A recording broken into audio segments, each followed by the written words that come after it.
It's the Orioles on MANCINI and a summer Sunday here at the ballpark as the Orioles and the Cubs will wrap up their three-game set, and the Orioles trying to avoid a sweep by Chicago. Hi, everybody. I'm Gary Thorne, and welcome. The Chicago Cubs bats coming alive in this series, and as a result, the Orioles given up a lot of runs and have lost the first two ball games. However, for the Orioles, who themselves are trying to get an offense going, there are at least some shining lights. Let's take a look at the guys who carry the streaks into the ball game today. Manny Machado started it before the All-Star break, 8-game hit streak, 14 for 34, couple of home runs, 6 RBIs during the streak. Jonathan Schoop, he's up to a 4-game streak now, 5 for 18, a homer, 2 RBIs, and he has scored 4 runs. And for Mark Trumbo, the longest streak for the Orioles, he's up at 10, hitting .306, 4 home runs, 8 RBIs, and 9 runs scored in the streak. So for the Orioles, some of the big bats that they're looking to carry them the rest of the way will come into this Sunday with some streaks going. Yeah, it's nice to see them getting hot. Jonathan Schoop had been consistent all season long. Yeah, All-Star the first half of the season. He's looking to continue that, and I expect he will do that. He looks really good and comfortable in the box right now. And it's nice to see Manny Machado starting to turn the corner a little bit. I think the first half just trying to do too much to help this team win. Got a little bit too big. Yeah, his power numbers are there. Average dipped a little, but now he's quieting himself down. He's starting to use the whole field again. So I feel comfortable about him being right back on track.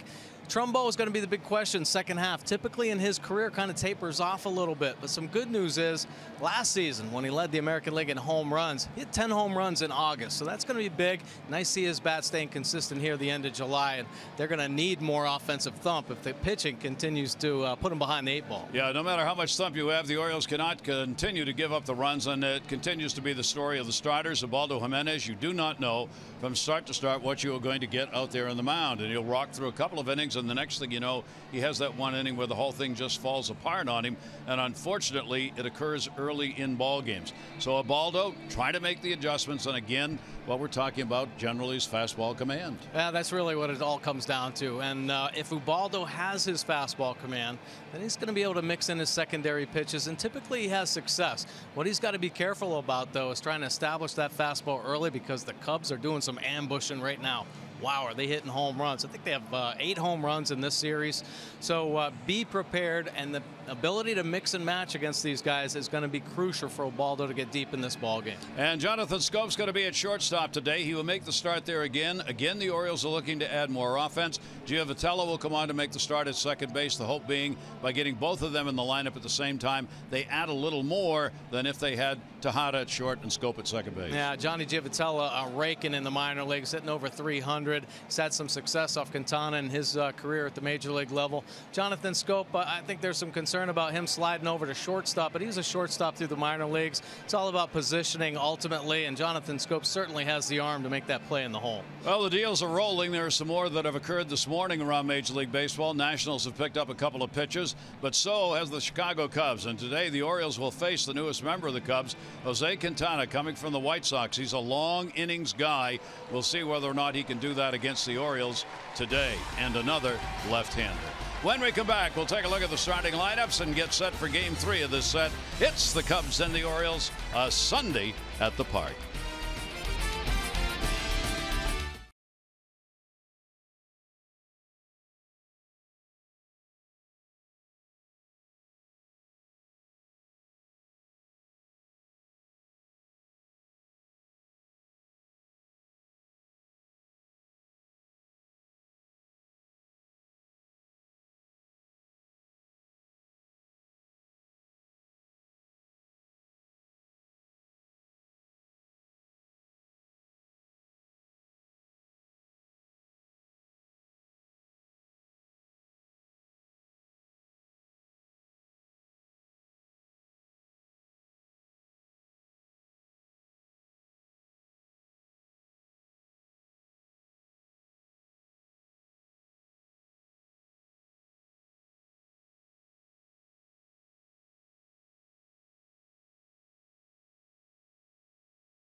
Orioles baseball on MASN is brought to you by Southwest. Yes to low fares with nothing to hide.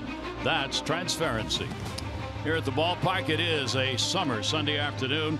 Take a look. PGE Home, Baltimore's home team for heating, cooling, plumbing, and electrical.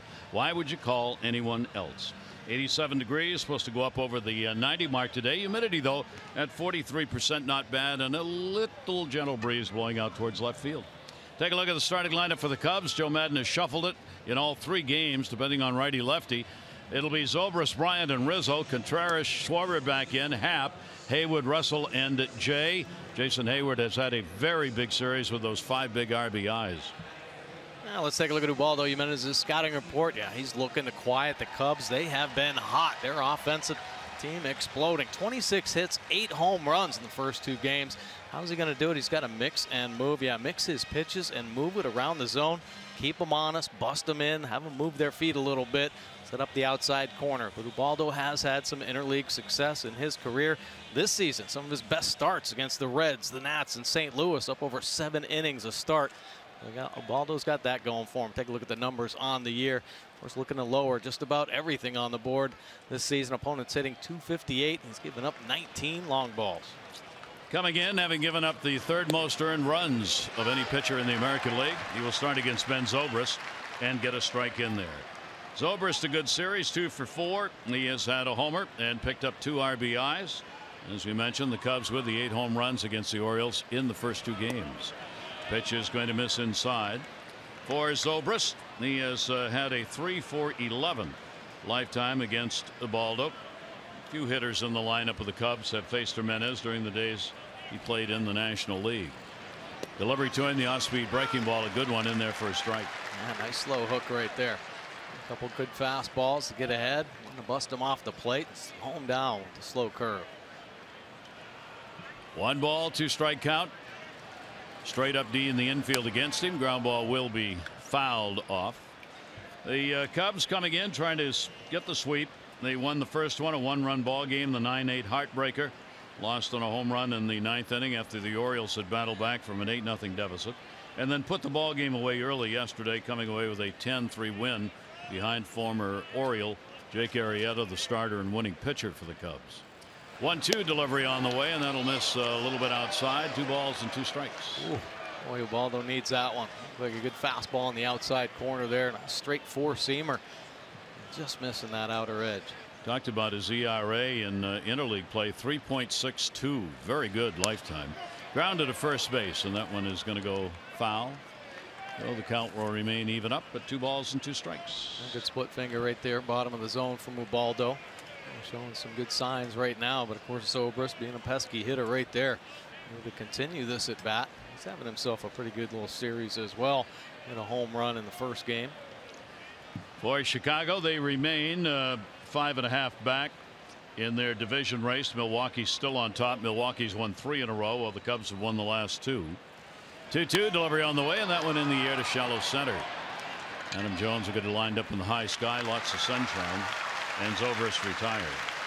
Take a look at the rest of the Oriole defense. Mancini, Jones, Rickard in the outfield. Jonathan Scope getting the start at shortstop. He and Giavotella will turn 2 up the middle. Machado and Davis on the corners, and Castillo making the start this afternoon. For the Orioles, they come in trailing the league division leading Red Sox by 8.5 games. Tampa Bay's got the longest win streak in the division at 4. Tampa Bay's now 2.5 behind Boston for the division lead. The Yankees 3.5 out. The Orioles in Toronto 8.5. Orioles and Toronto have the exact same record now at 42 and 48. Here is Bryant, a 3 for 10 for Kris Bryant, their third baseman, and some outstanding plays made defensively at third in this series. Shift on against him. He will take the pitch for a strike. A good 2-seamer coming right back a while ago as Jonathan Scope was walking back across the infield, and they're implementing the big shift on Bryant. He looks over to Johnny Giavotella, and he brings him with him, so showing the leadership out there in the middle of the infield. 1-1 delivery on the way. That is going to miss outside. Here's the lineup defensively in the infield. StatCast powered by AWS.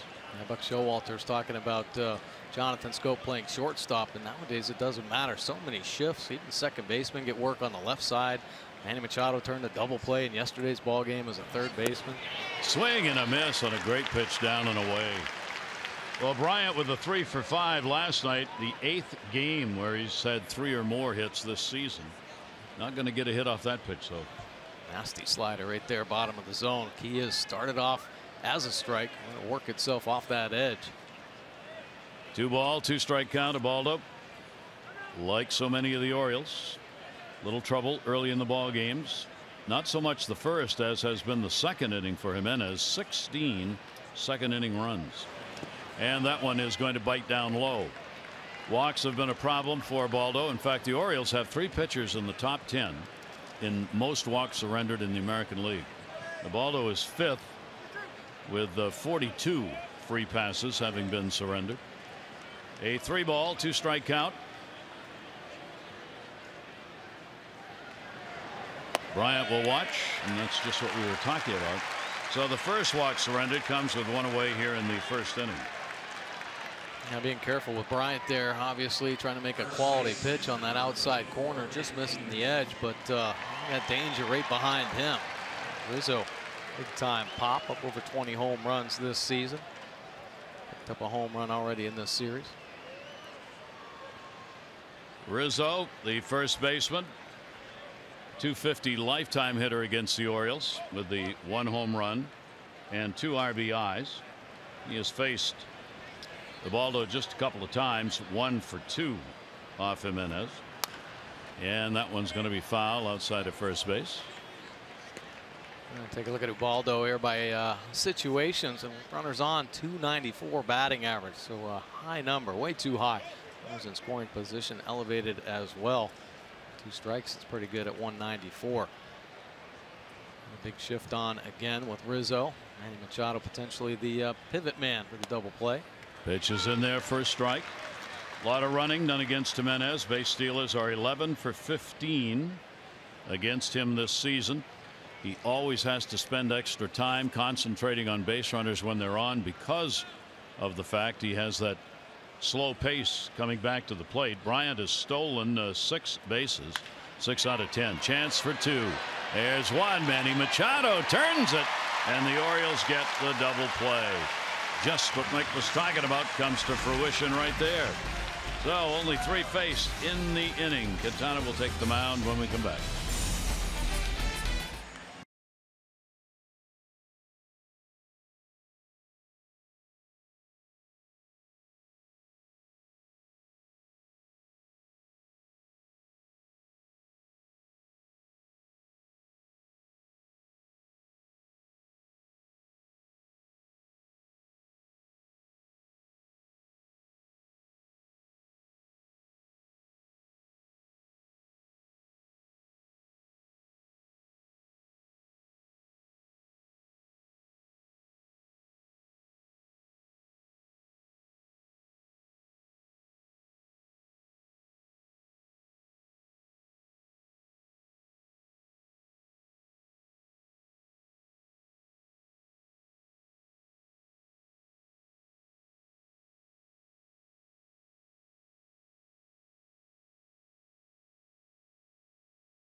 Taking the series, so the Orioles now losing just their 3rd series here at home this year.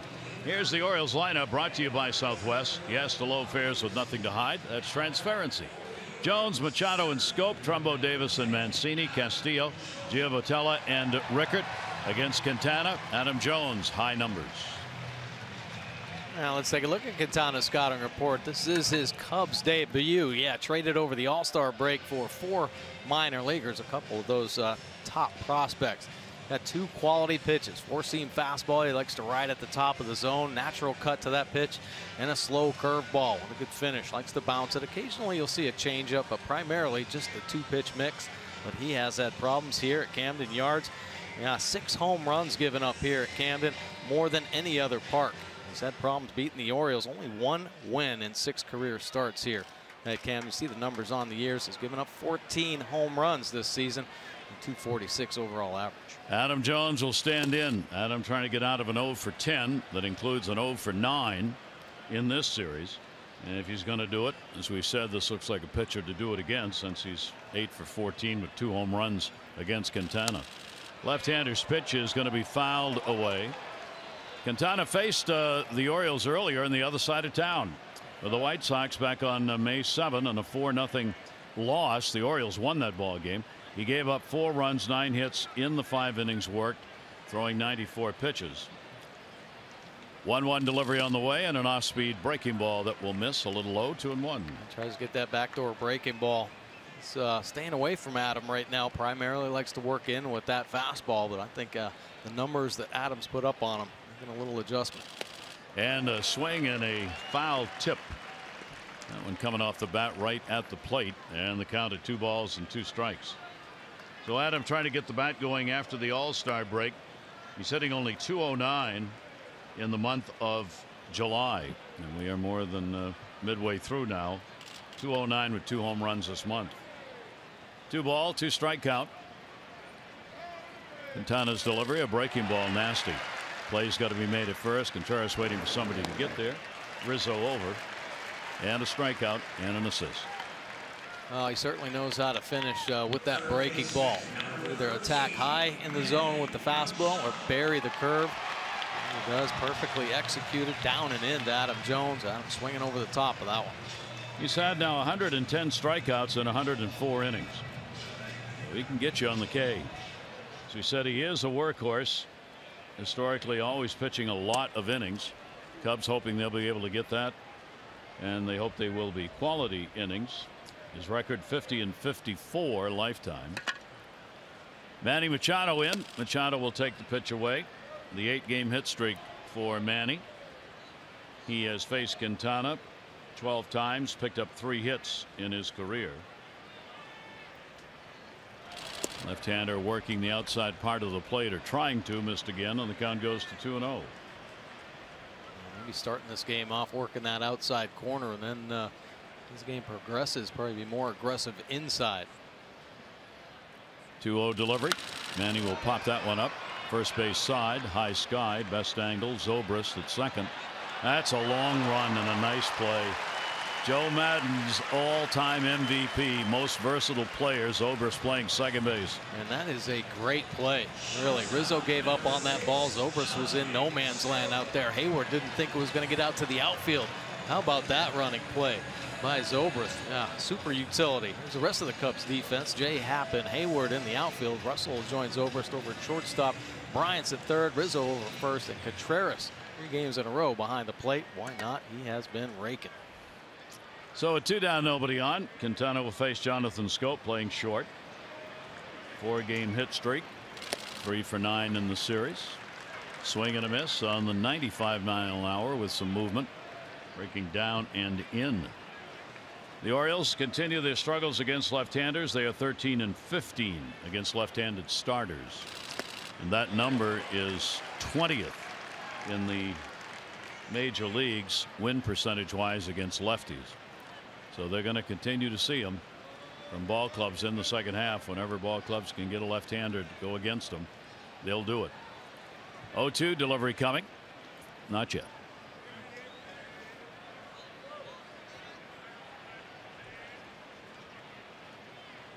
He's coaching. Scott Coolbaugh talking with Manny Machado. Chopper up the middle. Second base Zobrist. Nope. Cut off shortstop Russell. And he got him. Zobrist plays it. He's going the wrong way. So he let Russell have it. In a 1-2-3 inning. Quintana's first 3 batters for the Cubs.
Play page. These are the Oriole rankings halfway through the month of July, just for this month. The Orioles are 8th in runs, right in the middle, 5th in home runs. Their OPS also in the middle at 8. The ERA, though, 6.22, is 13th in the American League for the month of July, and they've allowed the 3rd most home runs, 19 so far this month. Who picks up the 14th and 15th spot there with the ERA? Yeah. Well, Toronto, yeah, is at the bottom of the pile. Pitch will be taken for a strike. I got to look up the other one, see if I even put it down. I know, I mean, Toronto's just having a horrendous time right now trying to get through the month with the hitters going down and pitchers. That's going to be a base hit. Contreras, boy, has he been good in this series. He's got a 4-game hit streak now. That's his 5th hit in 10 at-bats in this series. That's the first time he's faced the ball to Jimenez. Take a look at his 3rd double of the series. A breaking ball staying in the middle. And man, he's just waiting on it. He's behind the baseball and hammers it through the hole. Goes all the way to the wall. 18th double of the year. The answer to your question, I did write it down, is the White Sox. So the 2 teams that have a higher ERA so far in July over the Orioles are the White Sox and the Blue Jays. Wow. That's in the American League. Kyle Schwarber played in 2 games now, getting another left-handed bat in. He's been the DH, premier pinch hitter for Chicago, and the pitch in there for a strike. It's the lefties who have done the damage against Jimenez with that big .283 batting average and 14 home runs. So 5 left-handers are in the lineup for Joe Madden today against Jimenez. Shift is on in the infield. Schwarber will take the pitch inside, 1-1. Well, that pitch right there is going to be the key for Ubaldo. That's a 4-seam fastball, but he'll play a 2-seamer off that, off the lefties. And if he's on with that pitch, he's going to have a nice day and really contain these lefties for the Cubs and bring it back as well as anybody. But inconsistencies this year have left it over the middle at times. Schwarber puts a ball up in the air. Adam Jones will go back at the wall and comes right off the top. Runner had to hold up, so Contreras will stop at 3rd. Throw comes over to 3rd to try and catch him, but he stayed. So Schwarber just missed his 2nd home run of the series. Gets a double. And he tried to bring that 2-seamer in there and check out where it ends up. Right out over the middle of the plate. He hammers it. A short hop in the left center field wall. Fortunately, didn't end up in the bullpen. Adam Jones gets it back in and keeps Contreras at 3rd base. Schwarber stuck at 2nd. So 2 are in scoring position. And Happ, the rookie, his first time against Jimenez. He is 1 for 7 in the series. Goes after that breaking ball down and away. He has been a hot bat in this lineup. He's been on base 23 of the last 27 games with hits. Manny Machado, the corners. He and Davis a bit in at 3rd and 1st. Pitch will be taken for a ball. 1 ball, 1 strike count. For Happ on the year with runners in scoring position, he's hitting .279. Cubs have done very well in this series, 8 for 14 in these situations. Same pitch as he got the first strike on is the second, 1-2. Yeah, beauty. Nice movement there, moving down and away from Happ. Well executed. Trying to get the finishing pitch right here. You might see the Orioles infield stuck themselves all the way in on the grass. 1 ball, 2 strike count. Happ goes after it. That's going to be a base hit into left center field in the gap. Contreras and Schwarber will walk to the plate. Back-to-back doubles. Wow. Happ is hot. And the Cubs have a 2-0 lead. Well, Adam Jones and Mancini wearing out a path out there to the left center field gap. Here another one whistled and making it to the wall. Easily scoring Schwarber from 2nd base. Contreras scoring on the front side. 3 doubles in a row now for the Cubs offense. So Happ continues to get it done for this Chicago team. He leads the Cubs in 4 RBI games. He has had 3 of them this year, and he starts this game out with 2 in his first at bat. That will bring Haywood up 1 for 5 off Jimenez. Takes the pitch inside. So the left-handers doing the number here in the second inning against Ubaldo Jimenez. Runner in scoring position number for Ubaldo very high at 292 for opponents. That one down to first is foul off Hayward's bat. Great series for Hayward. 4 for 8 rather, with a home run and a team leading 5 RBIs in this series. I got the big hit in yesterday's ball game. A bases loaded triple. Only busted open. 1-1 delivery. And will be fouled right at the plate. And he's done a great job out in right field. His home run in this series was a Utah Street shot that he got in the game 1. That's the 92nd home run to land out on Utah Street, and the first to be hit by Jason Hayward. He hasn't had a chance in this ballpark. 1 ball, 2 strike count. Happ on at second base. And that pitch is going to miss inside. Count will go to 2-2. And look at the pitch count. Well, it is the second inning, his toughest inning. They're making him work right now. Hayward with a 3-game hit streak. 2-2 delivery on the way. Haywood's got a base hit. Happ's going to make a turn. Coming up with it is Rickard. No play at the plate. RBI for Hayward, his 6th in the 3 games against the Orioles, and the Cubs jump out to a 3-0 lead. And Roger McDowell, another visit to the mound. Well, 4 hits in a row. Certainly prompt a visit from the pitching coach right now, but you know, getting ahead and then finding the ability to put a hitter away has been a problem. Getting the 2 strikes here on the last 2 hitters, but leaving pitches on the plate.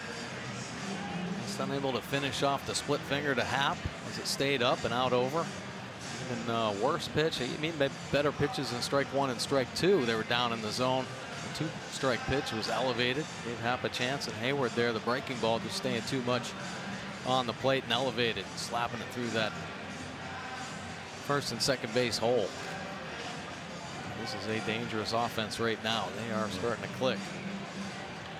Whatever happened during the All-Star break or didn't happen, it was a break the Cubs are mighty glad they had, because for whatever reason looks like last year's offense for the world champion Cubs rather than what had happened in the first half. Here is Addison Russell, another guy with a big series. He's looking bunt for a base hit, takes the pitch away. Russell 4 for 8 in the series with a couple of home runs and 2 RBIs. Cubs have had big time production from the bottom of their lineup. Runner goes, big jump, throw down, slide, and ball gets away. It'll be a stolen base for Hayward. Now tough call there for Wellington Castillo. Throw out Hayward here. Ubaldo a little slower to the plate. See the spike throw there, but had a chance. Giovatello picks it in front of the base. Much better if he straddles it, puts it down. Can't quite hold on to that one. 2-0 count on Addison Russell, and another runner in scoring position. Russell will ground that one. Runner stays. Scope up. Little trouble out of the glove, but gets it there. And that is the first out recorded here in the inning. The Birds are going to host the Rangers and Astros this week at Oriole Park after the game on Friday. Enjoy post-game fireworks presented by Midstate Community Bank. On Saturday, all fans 21 and over get the infielders bottle stopper set. For tickets, Orioles.com or 888-848-BIRD. We're talking about the bottom of the order. The bottom of the order with Haywood, Baez, and Amora yesterday each produced at least 2 hits and 2 runs. And since 1920, when the RBI became a stat, it's just the 3rd time that the bottom part of the order, 7, 8, and 9 for the Cubs, have done that. Great production out of it. It happened in '75. Manny Trio, Tim Housley, and Bill Bonin did it in Montreal. And on May 23 at Pittsburgh, Mark DeRosa, Reed Johnson, and Carlos Zambrano batting 7, 8, 9. All had at least 2 hits and 2 RBIs in the game. That one's the middle. Scopes got it. He looks to third, but he's got to get the out, and does to Davis. So Hayward will move up, but there are 2 away. Jay retired. Jonathan Schoop handling a couple tough chances over there at shortstop. Looking really good. A little slow roller for the first out. It's impressive to see him set his feet, get himself planted firmly there to make the strong throw to first. And that one, the runner taking off. There might have been a shot right there, but need outs right now. Nice play getting the second one. Here is Ben Zobrist starting at second base. Zobrist flied out first time up. Runner at third, and there are 2 down, and he'll take the pitch for a strike. Ben now 3 for 12 lifetime against Ubaldo Jimenez. So Jimenez trying to get out of the inning with the Cubs having picked up 3. Happ with a 2 RBI double, and Haywood with the RBI single. He's now at third base. The 0-1 towards the middle, diving and can't get it. Another 2-out RBI. Zobrist delivers. And the Cubs doing what they did in each of the first 2 games, getting runs on the board early against the Orioles starters. Zobrist staying hard to the middle. Coming into this series, he was just over the Mendoza line, but he's been mashing his 3rd hit now of the series. Nice effort right there by Giovitello, leaving his feet. Pretty good diving attempt. Unfortunately, getting by him, and another run on the board for the Cubs. 26 RBIs now for Zobrist. Here's Bryant. Drew a walk his first time up, and will take the pitch down low for a ball. 4 runs on 5 hits for the Cubs, all coming here in the 2nd inning of the ball game. Cubs had 2 runs in the 2nd inning of game 1. Foul back into the screen. Yesterday in the ball game when they scored 10, I want to check myself on this, but at least 8 of the 10 came with 2 down in that game. And in fact, it was 9 out of 10 because the last one also scored with 2 down. So 9 out of 10 runs yesterday were scored with 2 outs. Bryant whips that one into left field. That's going to be a base hit. Mancini up with it. Down to second base goes Zobrist, and your Buck Showalter watching this. How long can you let this go, even though it's early? Yeah, it is tough. Real hard right now. Every pitch that is elevated is getting hammered. Some of Ubaldo's better pitches right now getting touched by the Cubs.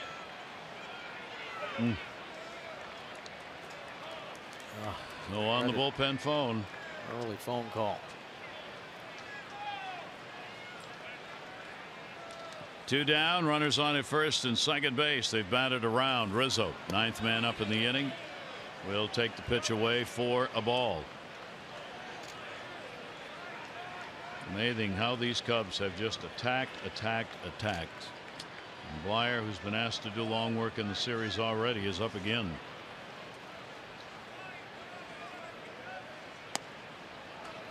Cubs have outscored the Orioles now with the 3 runs added on here, 22-11 so far in this 3-game series. The starter ERA in this series for the first 2 games was 17.6. 1 ball, 1 strike count on Rizzo. Rizzo will pop that one up. It'll end up in the seats.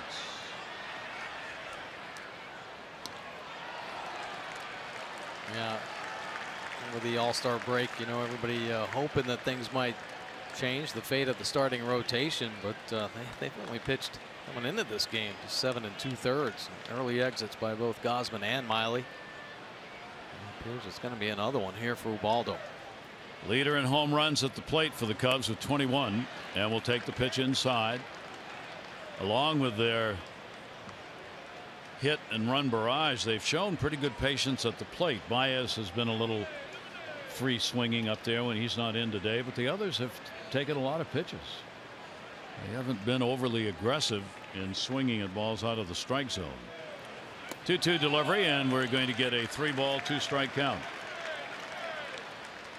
So with a 4-0 start, Cubs on top in this game. The Orioles in the 3 games have been down 8-0, 7-0, and 4-0 in the 3 against the Cubs. 3 balls, 2 strikes, 2 down. Shift on against him. Givatella in right field. And a swing and a miss. Getting to go after a cutting pitch in. But the 4 runs are across as the Cubs bat around and take the early lead.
Game. Cheryl Storm from Glen Arm. 500 for being selected. 500 more for every Orioles home run hit today. Play Home Run Rich's Scratch House. Win up to $50,000. Or enter non-winning tickets for a chance to be the contestant of the game. Go to mdlottery.com/home-run. Cheryl, good luck. It'll be Trumbo, Davis, and Mancini coming up against Quintana. Quintana's already liking the deal that sent him to the Cubs. Goes into the second inning with a 4-0 lead. Yeah, right. Yeah, problem he had with the White Sox, that offense not giving him enough runs. And the numbers he put up in his career, you'd expect a much better winning percentage, but not enough offensive thump with the White Sox. Pitch taken for a strike. Trumbo has scored 4 runs in this series, leads the Orioles in that department, and as a result, Mark has moved into the top 10 in runs scored. He is now 10th in the American League in runs. So not only producing the RBIs, but also the runs. Not real happy with that call by Nick Lentz, the home plate umpire. And the count goes to 0-2.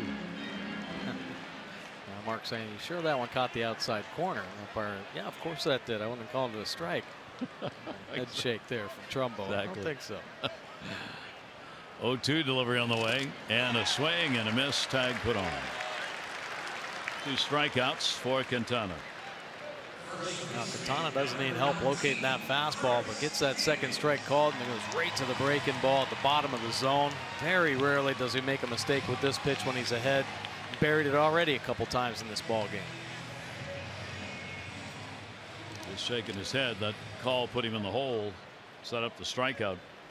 Here's Chris Davis. Chris has faced Quintana 12 times, 1 for 12 against him. Chris has had 1 hit, 8 at bats in the series, getting back after that long stay on the DL. 1-0 pitch to him. That'll be there for a strike. Quintana's coming off a great series of starts. The last 7 starts, 6 have been wins, a 2.7 ERA in the last 7 starts he's had, and he coming in had struck out 45 in the last 40 innings pitched, doing that of course with the White Sox. 1 ball, 2 strike count. Davis will take it up high. Quintana got off to a real slow start. A lot of people talked about maybe just the offseason talk of potential trades kind of got into his head a little bit. Ends up going to spring training with the White Sox. Pitches still the All-Star break, but man, his earned run average in April and May was up over 5, about 5.5, and settled right back in. Had a monster month of June. And I think that's what prompted the Cubs to say, okay, he's back. Let's pull the trigger on this deal. That's a pretty good looking deal. And everybody seems to agree it's a good deal both ways. 2-2 pitch on the way. Foul back. White Sox got some prospects. Take a look at our Jim Coons league leaderboard in the American League. Yeah, this might be a big reason why the Cubs got him. Just a reliable, durable workhorse here. 919 innings since 2013 in the AL. Of course, now sliding over to the National League and trying to pick it up here. And the Cubs need depth as well, on length from their starters. And gets him on the strikeout. Well, our league leaderboard brought to you by Jim Coons. When you're talking cars, you're talking Coons. Oh, the breaking ball buried there from Quintana. 3 strikeouts, 2 in a row by Quintana. Quintana's got one of the more unusual lines for a starting pitcher in Major League Baseball. He's had 65 no decisions in his career. 28-year-old. He had 6 of those with the White Sox this year, and they won all 6 of those games. But he ended up ND'd. That's what you were talking about, the lack of run support. He held them in. They got the runs after he left and won the ballgame. Yep. Here is Trey Mancini, a 1 for 7 in the series. 2 down, nobody on. 0-1 delivery. Trey will go after heat upstairs at 93. So not the most overpowering fastball, but when you watch Quintana pitch, he's got that short arm delivery. And, the Orioles, of course, a great lefty in Zach Britton that has a similar short arm from behind the head. Very tough to pick up. And boom, next thing you know, it's on you. In Quintana's case, that 4-seamer, it's by you. I was going to say, it looks faster than the radar gun shows it to be, does it not? He's got a short, quick arm for sure. 1-2 delivery on the way. Breaking ball. Take a look at his delivery right here. Pretty smooth lower half. High leg kick, and then that arm coming up right from behind the ear. Doesn't have the long stab in the back at all. That adds to the deception and allows that fastball to get on top of these hitters quickly. 2-2 delivery on the way to Trey. Fouled off. Look at Quintana's numbers off his pitches. Now that curveball, we've seen him bury it here a number of times. Typically doesn't use it as a go-to type pitch. Maybe steal a strike early. Contreras down there on the foul ball. Down hard and quick. Take a look here. Mancini following off. Jumping up underneath. That's twice in this series he's been hit in the groin by a foul ball.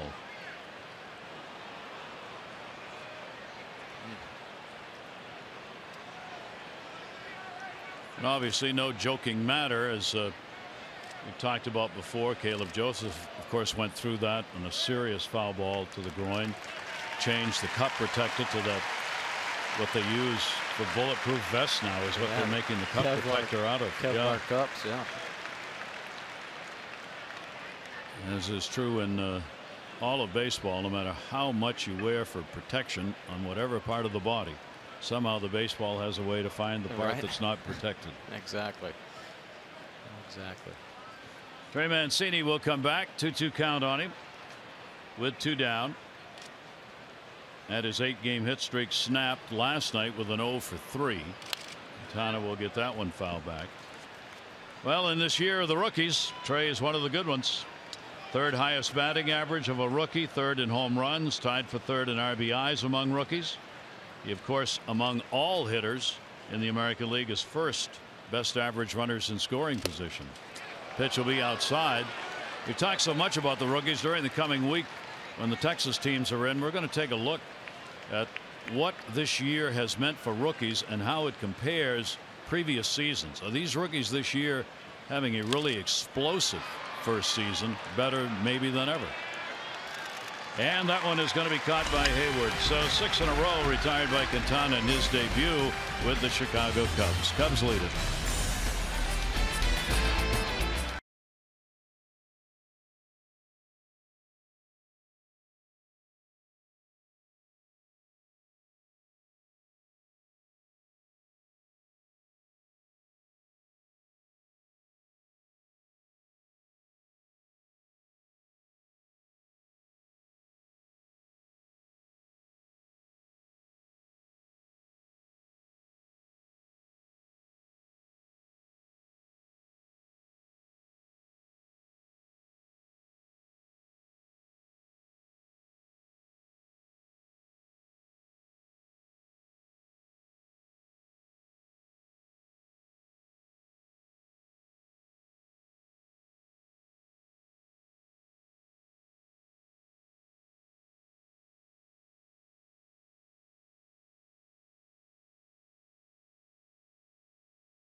The reports are all over the place about the Red Sox going after Todd Frazier to fill that third base spot. Yardbark is saying it seems almost inevitable. They're going to want a lot for him. There's no question the White Sox are willing to deal. And Aroldis Chapman in New York, 2-1 record. You see the 8 saves, 3 blown, 24 games last year. Pitched a lot with the Cubs, winning the World Series on the mound in extra innings. Well, Chapman says, personally, I don't agree with the way Joe used me. He's the manager. He has strategy. Aroldis Chapman on Joe Madden, who managed him last year. And Joe Girardi came out and said he believes the overusage, his term, in the postseason is the reason Chapman is struggling this year. That is laughable. All that stuff. He pitched for a ring, for crying out loud. Yeah, that's right. Me? He got a World Series 108 years in Chicago, and he helped to win a World Series ring. Oh, my Lord. The pitch is in there for a strike by Jimenez. Contreras started the second inning out with a base hit and scored, and he leads off the third. Why'd they sign him back then? They didn't like how he was used in the postseason. I don't know. That's going to be a base hit up the middle. Man, getting Contreras out is proving to be not possible. He's had 6 hits and 11 at bats now in this 3-game set for the Chicago catcher. About 5 minutes ago, he was on his knees. Looked like he might come out of the game. Played all 3 of them. He started all 3 games. That hot a bat, he doesn't want to come out. Schwarber delivered a double and scored in the second inning. He's now got a 5-game hit streak going. Hit number 7 for the Cubs. And the pitch will be taken for a strike.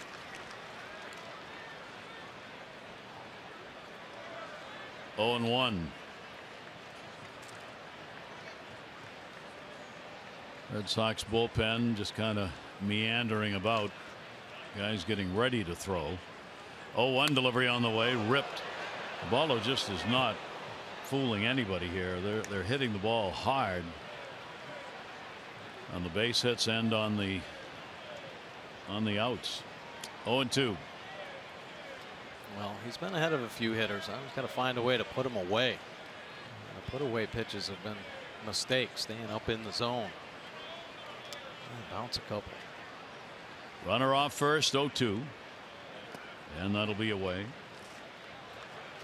Because he spends time concerned about runners on base, Valdo's average with base runners on is 294. You compare that to when the bases are empty, it drops all the way down to 236. And you got to believe part of that is just he's not as comfortable out of the stretch, but that his mind's split down the middle between the runners moving and the hitter. 1-2 delivery on the way. Got him. Pickoff play at first base. Gets back to the bag. Schwarber retired. Second strikeout for Jimenez. Nice pitch right there. Job by Castilla coming up and keeping him honest over there at first base. Baldo worries about base runners a little bit. You can tell he tries to quicken up, and then immediately after he delivers a baseball, he kind of looks over his shoulder to first base. So I'd just forget about him. Concentrate on throwing strikes in the zone. Quality pitches. Get a ground ball hit right to somebody. Ian Happ coming to the plate. The rookie goes after it, pops it up, shallow right. Rickert, runner halfway. He will make the play. Happ is retired, and there are 2 down. Just a reminder, as you enjoy a cold one, to look forward to Miller time later in our game today. Brought to you by Miller Lite. 2 down. Runner remains at first, and that will bring Hayward up.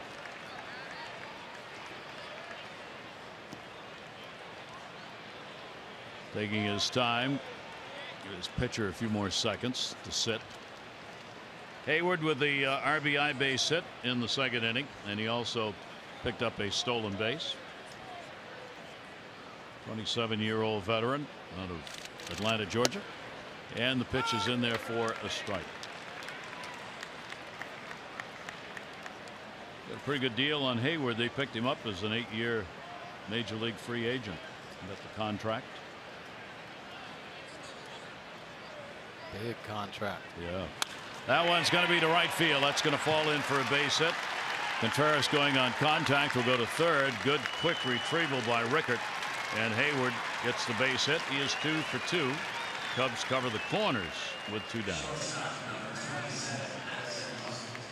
Take a look at Oriole Park numbers this season, how they rank in the American League. The home runs per game is 2nd in the American League. Yeah, it's started to heat up around here, and ball is jumping for sure. That means there's going to be an increase in batting average. 3rd in the American League. Runs per game about midway through. Slugging percentage 3rd, and that team ERA surprisingly middle of the pack. A lot of the Orioles pitchers have their best numbers here at Camden Yards. So here is Russell. Pops it up. Coming in is Mancini. And Trey will put it away for the out. So no runs on 2 hits, no errors. 2 are left on base. We go to the bottom of the 3rd.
For the achiever in you, and by Ocean City. Put your vacation days to good use in Ocean City. Book now at OCOcean.com. Certainly has been an Ocean City weekend. The Baltimore area with the temperatures warm sunny side of 90. Orioles here trailing by a score of 4-0. And we will go to the bottom of the 3rd inning. Castillo, Giavotella, and Joey Rickert will be due up. Wellington Castillo 1 for 4. That's a home run that he picked up in this series. He has not had a hit against Quintana career wise. 4 at-bats against him.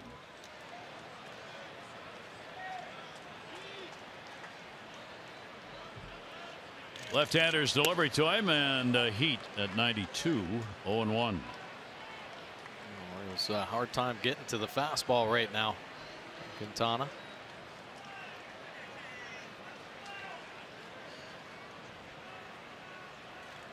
A 1 delivery. That'll be on the inside corner for a strike.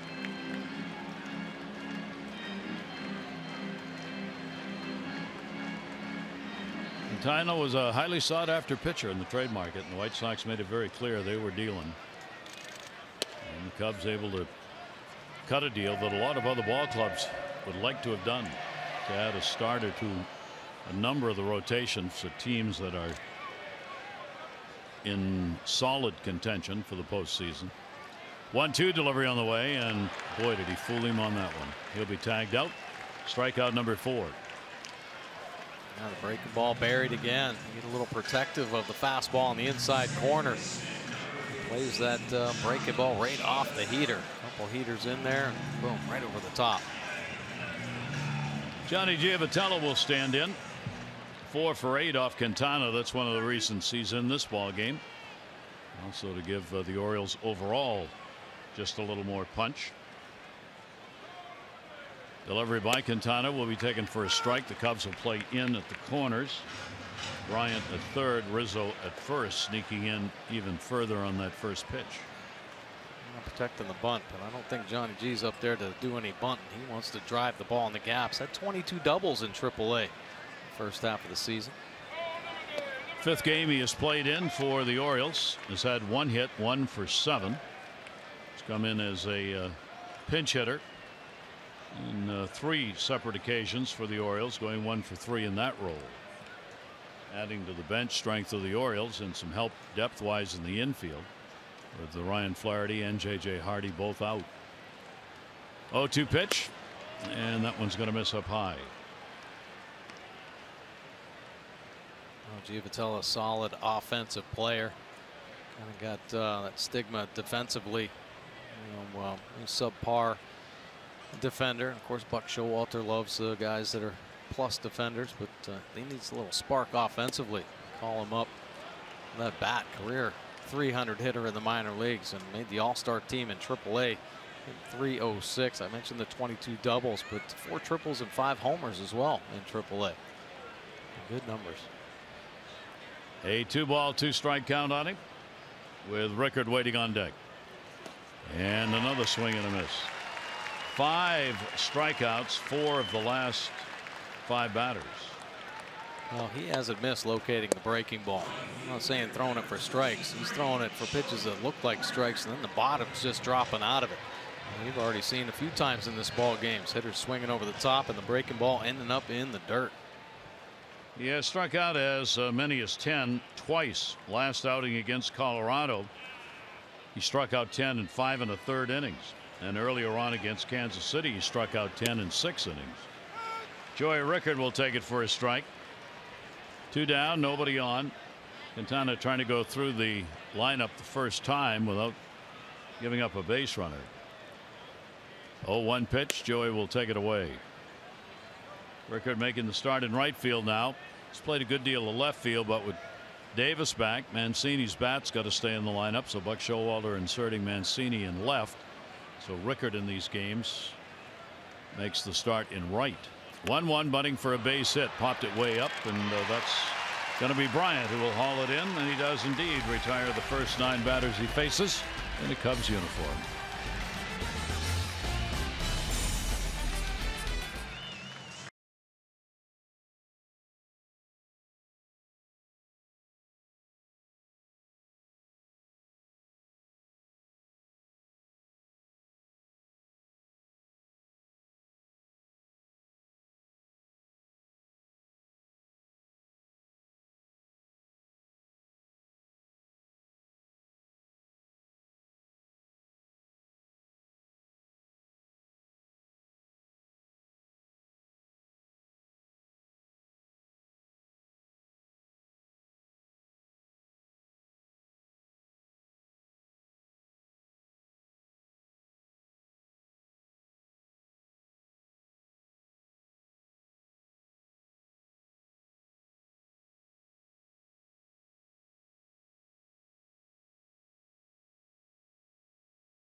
RAV4 Toyota, what drives you?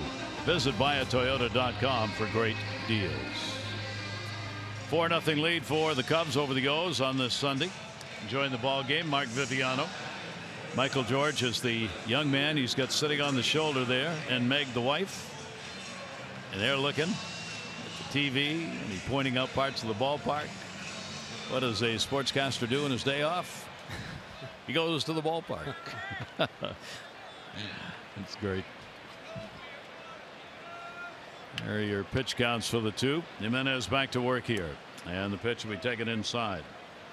So we've completed 3.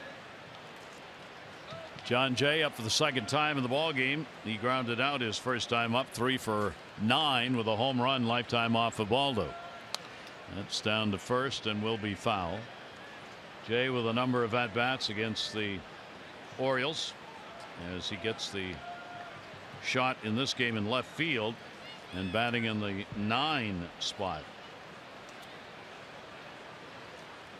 Swing and a miss. Another good biting pitch in. Yeah, nice cut action on that fastball. Jay swinging over the top. Baldo pretty good at crisscrossing in there when he's on. See if he brings a two-seamer back. 1-2 delivery fouled off. That's right. Jay's a .308 hitter against the Orioles. Couple of home runs, 7 RBIs in the games he has played against the O's. 1 ball, 2 strike count from Ubaldo. D straight up behind him. Jay's thought about going after that pitch again, but stays off it. Jay, a veteran, 32 years old now. A lot of time with the Cardinals. San Diego last year, he played 90 games at .291. Carries a very solid .287 major league average into the season. 2 balls and 2 strikes. That's a base hit. So Jay on with a leadoff single here in the 4th inning. 3 innings in a row now they've had the leadoff man on base. Don't miss your chance to meet Orioles pitcher Richard Blyer. You'll sign autographs and meet fans at the Orioles team store in the York Galleria. Richard will be on hand 11:30 to 12:30 this Tuesday, July 18. For details, OriolesReach.com. Get him while you can because he might be in the rotation soon. Really? Showalter's talked about him a number of times now. Let's stretch him out a little bit. 9 hits off of Baldo. That will tie his season high, and we're only in the 4th inning.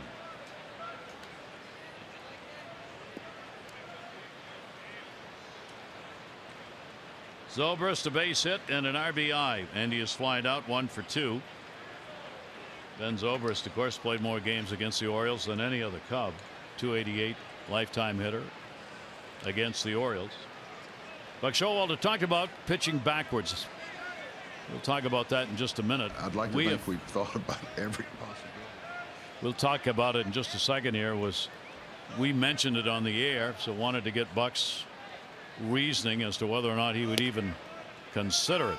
When we say pitching backwards, you're talking about starting somebody in the bullpen, maybe putting a starter in the bullpen and bringing him in the 3rd or 4th inning, and then using the bullpen the rest of the way. Right. It's more of a sabermetric kind of philosophy. Yeah. I mean, obviously it would be very unorthodox to do that. 1 ball, 1 strike delivery on the way, and that one will be taken, and the count will go to 2-1 on Zobrist. Zobrist now 4 for 13 lifetime off of Baldo. The Orioles will go into a shift on the 2-1 count as they bring Scope over to the second base side from his shortstop position. 2-1 delivery fouled off. Here's what Buck had to say about doing that with the bullpen. I'd like to think we've thought about every possibility, but that would be okay for 1 or 2 days. Then what do you do? And when you've got what, 5 guys you can't option in the bullpen, it wouldn't last very long physically. Interesting that he brought up the 5 guys you can't option. Right. Flexibility's cut down. You need that movement. Yeah, absolutely. Yep. Runner goes. Fair ball. Castillo. Runner's going to go to 3rd. Davis. Not in time. Talk about heads up base running. Jay went into second base, but he followed the ball. Once he saw the throw go to first, he kept right on going. Yeah, good baseball right there. Never take your eye off the baseball. Take a look at Jay here. The little nubber there out in front of the plate. Yeah, he turned to look just to see what Castillo was going to do. Castillo, nice play, getting the out at first base, but better base running there by Jay. Gets him over to 3rd base. And now possibly eliminating that split finger. So let's see what Chicago does with this. The Orioles are going to move the infield in. Chicago's already gone 4 for 8 with runners in scoring position today. Here is Bryant, and the pitch is taken outside. So they are 12 for 22 in this series with runners in scoring position. Astronomically high. Bryant has walked and singled. There is a shift on, even though the infield's drawn in, won't matter. Way back in left field, and goodbye home run. Kris Bryant gets in the home run parade, the 9th in this 3-game set against the Orioles. He gets number 19, RBIs 40, 39, 40, and 41 in this game. They're keeping him quiet really this whole series, and finally able to jump on one. Unfortunately, an elevated pitch, and he doesn't miss it. It's a bad head to it. Big guy, good bat control there. Wow, what a series this has been for the Cubs. 6-0 lead. Inside, bounces away. Hart up in the bullpen.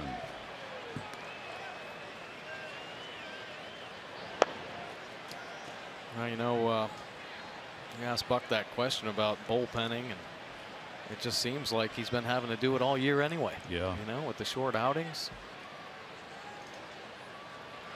1-0 delivery. It would almost be more of a flipping of innings pitched, and whether or not the Oriole pitchers have struggled so much early in a game, the starters, would they be any better if the game was underway and they came in later? I mean, who knows?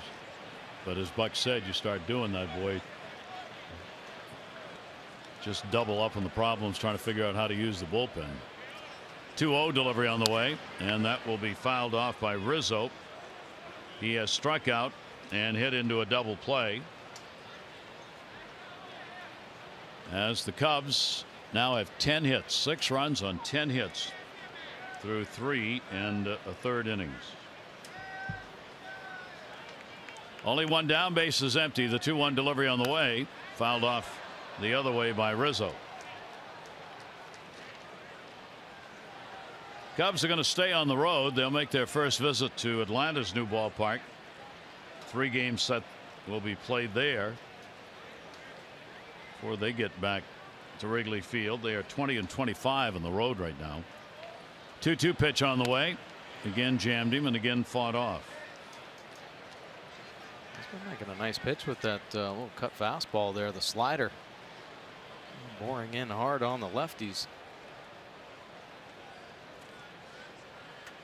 It's just not enough good ones. Nope. 2-ball, 2-strike delivery on the way. Reached for that one into the shift. It'll be cut off Scope, and he makes the play. 2 down. Well, we're kicking off the second half of the season with a great giveaway for you. Would you like to have a meet and greet with Buck Showalter? Check out Masson Orioles on Facebook for your chance to win. That's facebook.com/Masson Orioles to enter to win a meet and greet with the O's skipper. I don't know that I want to meet him right now. Not at this moment. I don't think no. I'm very happy right now. No. 2 down.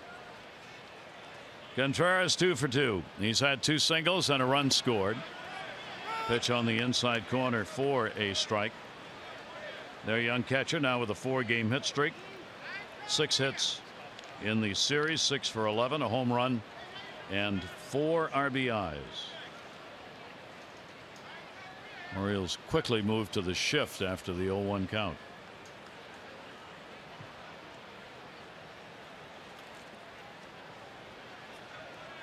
And Ubaldo's going to back off.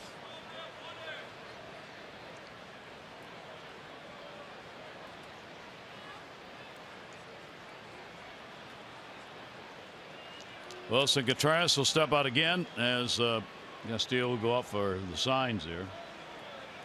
He's trying to get on the same page. Obviously Contreras doing some damage, and Ubaldo trying to figure out how to set him up. I'm not agreeing with what Wellington's putting down. There you go. A nod from each of them. Back on the same page.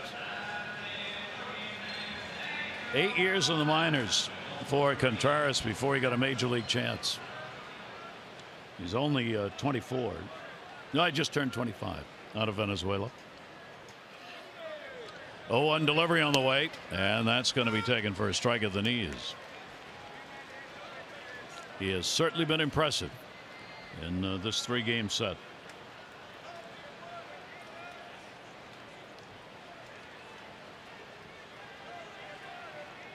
Jimenez trying to end this 4th inning with 2 runs in.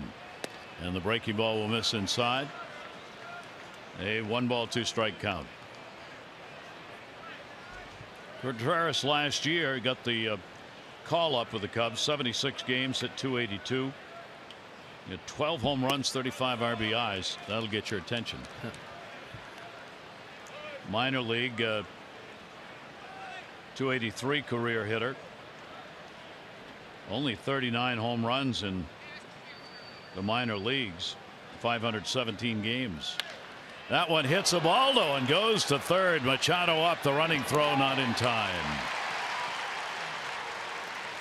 A 3-for-3 day for Contreras, and that's going to be it for Jimenez. Whether the ball hit him or not, Buck Showalter has seen enough. So here in the 4th inning, Orioles are going to go to the bullpen. They've got the left-hander ready. And SCHWARBER, a left-handed hitter, coming, and a raining down of boos as Jimenez leaves the field.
Two-thirds, but 11 hits.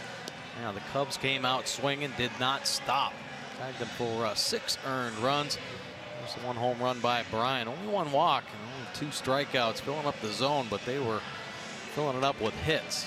Donnie Hart now out of the Oriole bullpen. .284 earned run average. Will be a 31st appearance in the Orioles bullpen. 20 Ks, 8 walks for Donnie Hart on the year. Opponents hitting .267. Sent down to AAA for a brief stint. Got that fastball command back and has been pitching pretty well for the O's. So he will try and stop the inning right here with a left-hander coming up. SCHWARBER has doubled and struck out. Hitting just .148 against the left-handers this year. Never saw a left-hander last year. Of course, played only a couple games. Regular season, and had the great finish in the World Series. Shift on against him, and he'll take the pitch outside for a ball.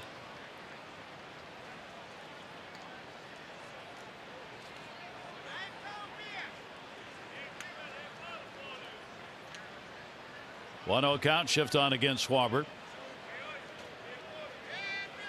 Contreras the lead at first base. Home run cut right there.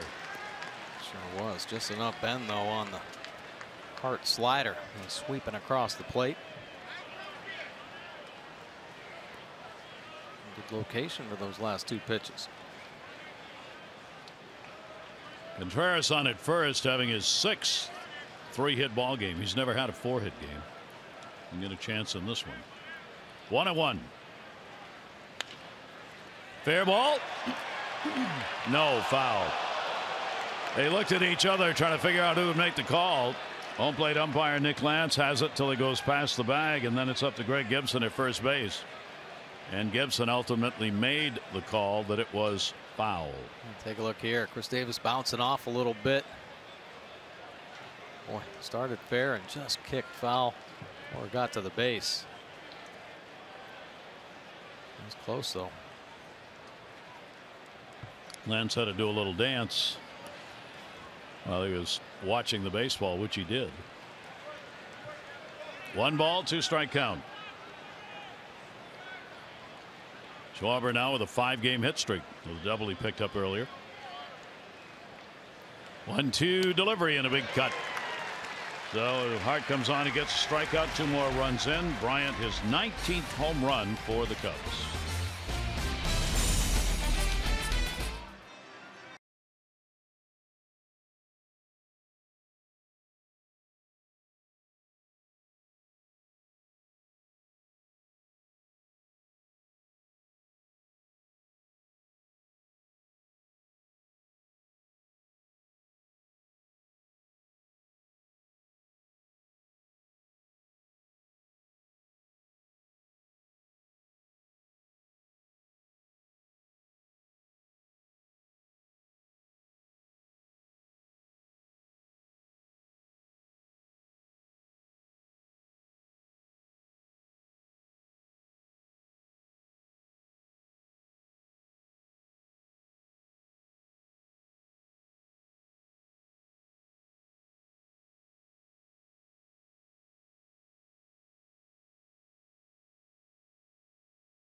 Now let's take a look at Logan Verrett, right-handed pitcher. Yeah, he's been up here before, but moved to the bullpen here recently. And see the last 10 games, 1-1 record with a 1.23 earned run average, couple saves.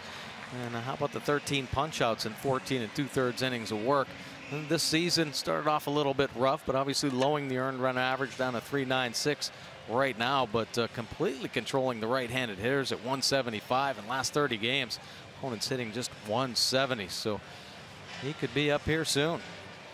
And a versatile pitcher now if he's been back in the bullpen. Could be a good swing man for this team. Adam Jones will lead it off for the Orioles in the bottom half of the 4th inning. Jones, Machado, and Scope. Adam a strikeout victim, 0 for 10 now in the series. Quintana's delivery to him. That one wrapped down the line in left field. Should get him out of the offer. It'll take a hop, go up and over. A ground rule double to start the inning for Adam Jones. And that is the Orioles' first hit. All right, good for Adam Jones. Get himself out of that little slump. First hit in this series. Double down the left field line, turning on that inside heater. Quintana started him off away. First at bat. Adam Jones hunting the fastball and gets it. Almost gets a home run, bouncing up over for the ground rule double. So right away, Orioles will get a scoring chance here in the 4th inning. Manny Machado popped out on a very fine play made by ZOBRIST, second baseman, going back into midway down the right field line to haul it in.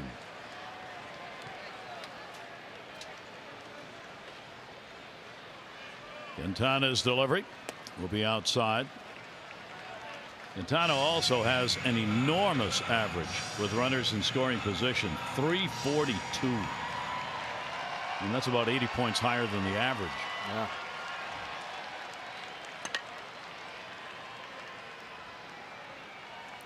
One-0 delivery to Manny. Breaking ball.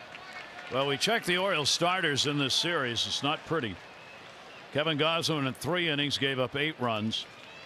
Miley went 4 2/3, gave up 7. Jimenez 3 2/3, 6. So the starters have allowed 21 runs in 11 innings in this series against the Cubs. That is a big ouch. Well, it hurts and it puts a big load on the bullpen. And bullpen's been throwing really well, but man, you can only go to them so many times. I mean, 3 games in a row now after the break. You're concerned a little bit about knocking the rust off. Well, the rust is certainly off right now, and now you're concerned about overworkage. Yeah, Buck said he felt the bullpen was short for this ball game today. Runner off second, Adam Jones, 2-1 delivery on the way and a breaking ball inside.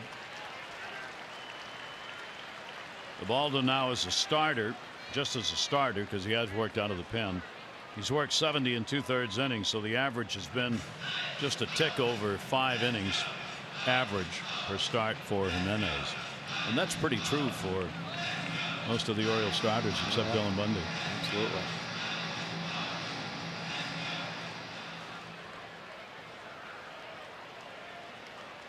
Three ball, 1 strike count. Quintana taking a look back at second. Adams got a pretty good lead back there.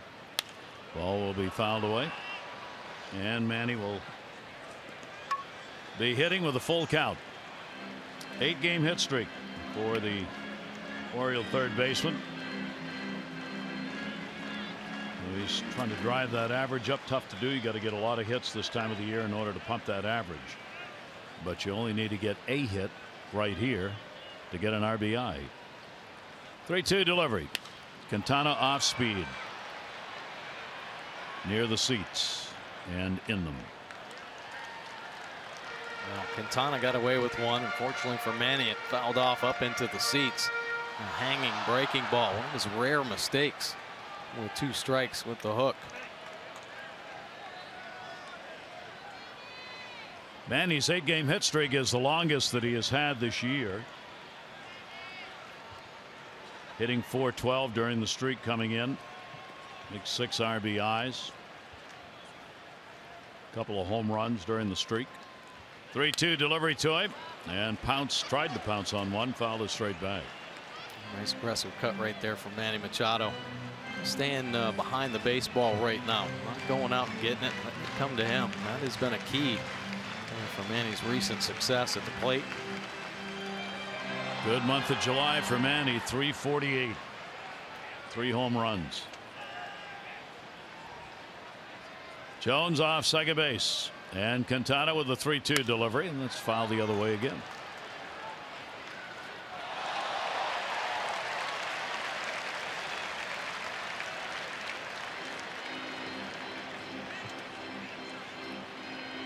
It's going to be the 9th pitch of this at bat. And Quintana was on cruise control until this inning. Now Jones getting things going. First pitch double. Now Manny making him work. And the full count again. Ground ball hit right in front of home plate, goes to first. It will get the runner moved up. Adam Jones to third. Machado is retired. Join the Oriole Advocates celebrating the 25 years at Oriole Park 25th anniversary luncheon. Presented by MeQ, Baltimore's credit union. That'll be on Friday, August 18, noon to 2 at the Warehouse. Luncheon will celebrate the ballpark that forever changed baseball and will honor the returning members of the 1992 team. Tickets are $100. For details and tickets, 410-247-2703. The beautiful Warehouse here at Camden Yards. Runner at third, Jonathan Schoop. Grounded out his first time up. Schoop on a check swing and did not go. Here's the RBI opportunity to get the Orioles started offensively in this ballgame. Schoop is hitting .328 with runners in scoring position. Trey Mancini, of course, leads the league at .407. 1-0 delivery. 1-1. High heater. Fastball's up, curveball's down. That is the game plan of Quintana. That's that one just up out of the zone, just out of the reach of Jonathan Schoop.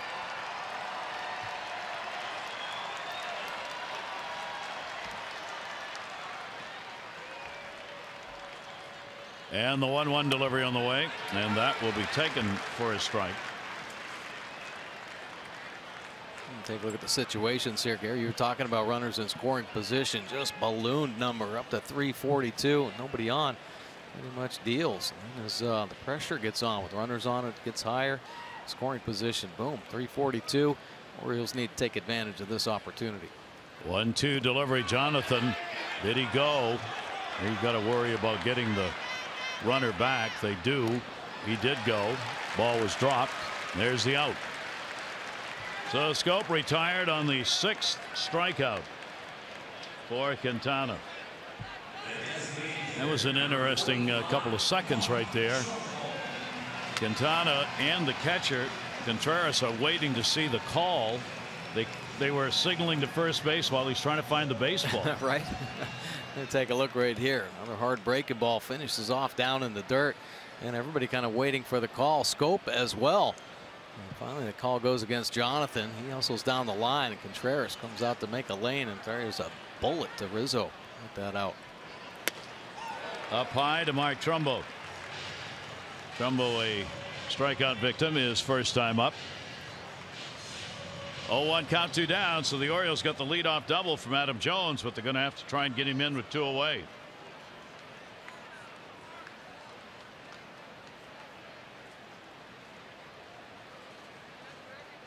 Quintana with the 0-1. Trumbo eaten up on a pitch inside. Contreras again blocks it and holds it out in front. Boy, he was not able to pick up the spin on that breaking ball. And when he throws it about belt high, they're always going to bounce in the dirt. He's trying to play it off the fastball. And it has worked for him. A lot of swing and misses on these breaking balls that are spiked in the dirt. Trumbo's been one of the Oriole leaders in 2-out RBIs, hitting .280 in these situations. Orioles as a team 275 with runners in scoring position and 2 down. Quintana will step off.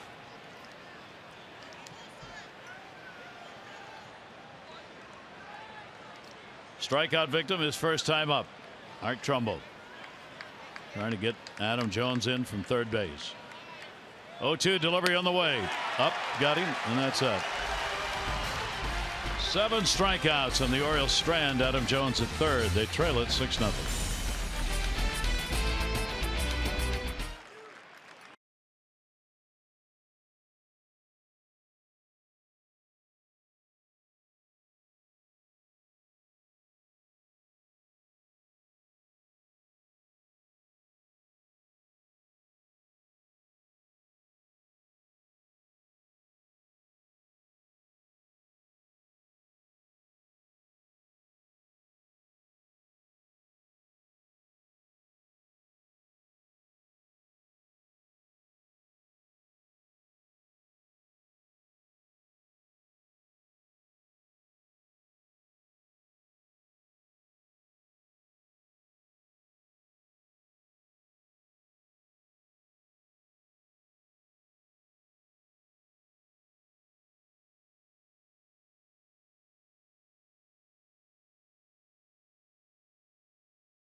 The 3-game set against the Cubbies, and they go to work. They have not stopped hitting in this series. 3 straight doubles in the 2nd inning lead to a 4 spot against Ubaldo, and they keep it going against him, pounding out 11 hits against Ubaldo Jimenez in just under 4 innings of work. And the cherry on top, Kris Bryant smacking his 19th home run against Jimenez. And yeah, the Orioles find themselves trailing again 6-0. Geico, 15 minutes could save you 15% or more on car insurance. Visit geico.com to see how much you could save. So the Cubs back to work here in the 5th inning. Happ a double, 2 RBIs, and he is flied out against the left-hander. Reached for that one, popped it up third base side. Manny backpedaling will put it away. A pitch and an out here in the 5th inning.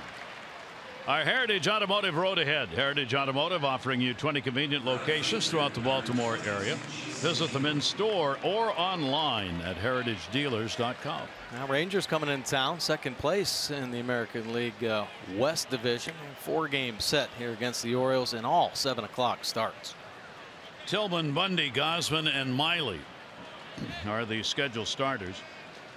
It'll be Cashner, Tyson Ross, Martin Perez, and Cole Hamels scheduled to go for Texas. Jason Hayward will take the pitch inside for a ball. Hayward 2 for 2. He's picked up an RBI. He has scored a run. He's now 6 for 10 with a home run and 6 RBIs in the series against the Orioles. Left-hander Hart's 1-0 delivery, and that will be outside.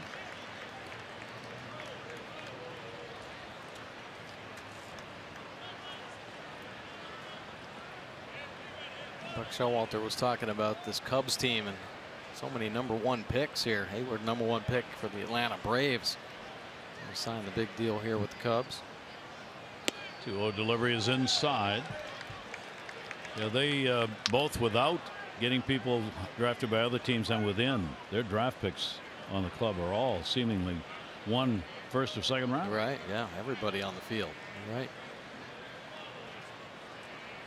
3-0 count. See if he takes here. Yep. And it's in there for a strike.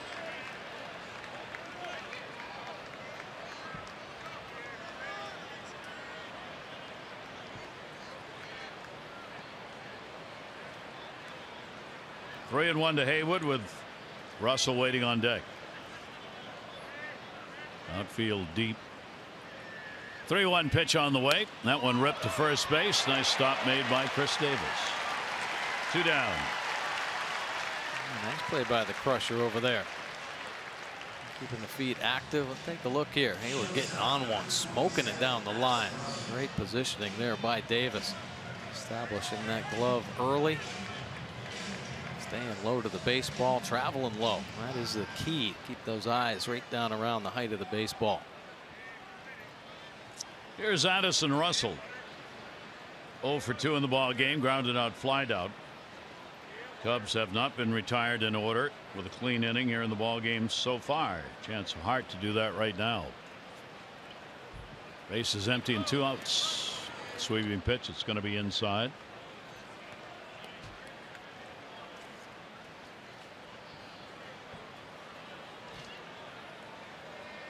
Russell, a .246 hitter so far against lefties. 1-0 pitch to him, stayed away. Foul tipped off the end of the bat. 1-1. Change up right there from Donnie Hart. Located down and away.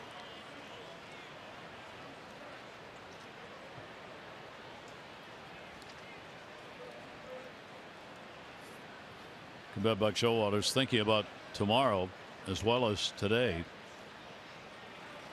regarding the bullpen. Just got that one by him. He was very late on the swing. After a good changeup down and away at 81 miles an hour, rushes one up there 88. Well located up and away. Russell. Stay away from his happy zone. He's starting to feel good at the plate himself. 1-2 delivery on the way to him. Russell. He really hit that hard. Giavotella perfect place. And a 1-2-3 inning. Cubs trying to sweep the series on top 6-0.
Taylor, who covers the MLB.com. The Red Sox pulled the plug on one of the worst deals franchise has ever handed out, designating third baseman Pablo Sandoval for assignment just 2+ seasons into a 5-year, $95 million deal.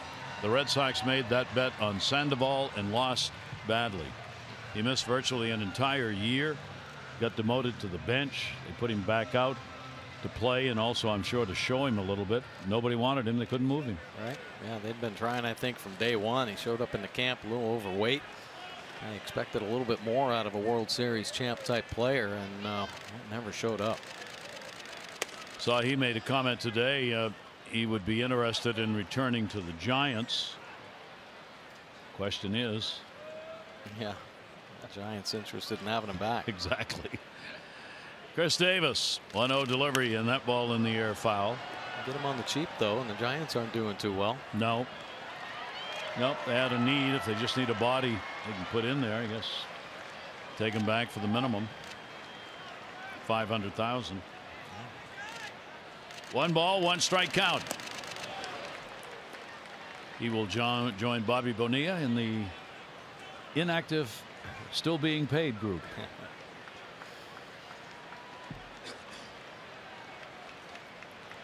1 ball, 2 strike delivery on the way, and Chris will take the off-speed pitch from Quintana. Statcast brought to you by Chevy Silverado in your Baltimore area Chevy dealers. Line up on the shift against Chris Davis. I'm trying to back him up as much as possible with the crusher. Strikeout victim. Orioles just going through the lineup second time. Speaking of the Giants, how about this? I saw this column. The manager, Bruce Bochy, a veteran, obviously, manager player, he had to put Johnny Cueto on the DL yesterday with a blister issue in his hand. He thinks the ball is different this year, too, but he thinks the seams have been raised. How about that? It's the all depends on whose ox is getting gored. We've talked all year about pitchers saying, a lot of people saying, oh, the seams are down. It's harder to get a grip on it. He thinks the seams are higher, and that's why Cueto ended up with a blister on his hand that he's never had before. And Cueto agreed with the skipper. Of course he did. A swing and a miss, and Davis is retired.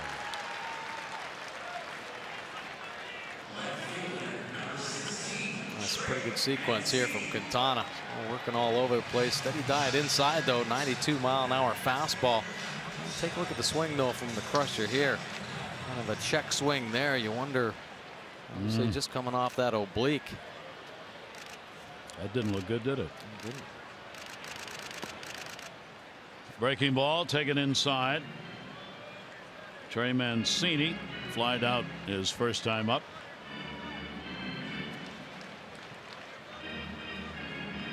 A lot of discussion on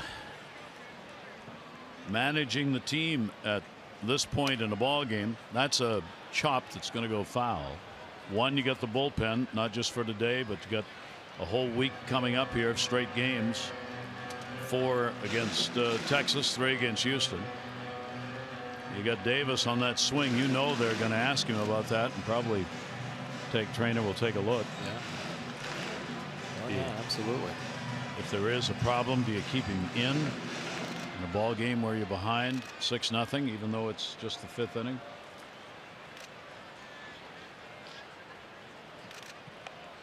One ball, 1 strike delivery. Quintana now with 8 strikeouts in the ball game. We told you his season high is 10 twice, including that last game. So he has really piled the strikeouts up. He's had 18 strikeouts in the last 10 innings. That'll be handled in left field by Jay. Mancini's retired. There are 2 down. For every Orioles walk, KRIS Blue Cross Blue Shield contributes $50 supporting the American Diabetes Association. 231 walks, $11,550. KRIS Blue Cross Blue Shield encourages each of us to take that first step towards a healthier and more active lifestyle. Castillo coming up. Strikeout victim his first time up. Behind the plate, Castillo's thrown out 48% of base stealers. Checking on the numbers in the American League among those catchers who are catching on a regular basis, he's #1 in throwing out base stealers at 48%. Yan Gomes of Cleveland behind him at 46. Martin Maldonado of the Angels third at 41%. Now, Wellington's done a good job. Caleb Joseph has done a nice job. And catchers providing both offense and defense this season. 2-0 delivery on the way, and that is taken for a strike.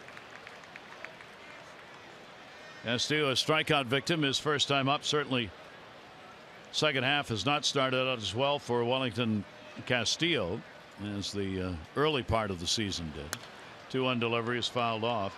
Hitting only 143 in August. He's gone 3 for 22 with 1 home run in July, rather, so far this month. Now, tough for catchers, obviously, to sustain, the average, get worn down, and I think even mentally this year, it's taken quite a toll. It has to on him.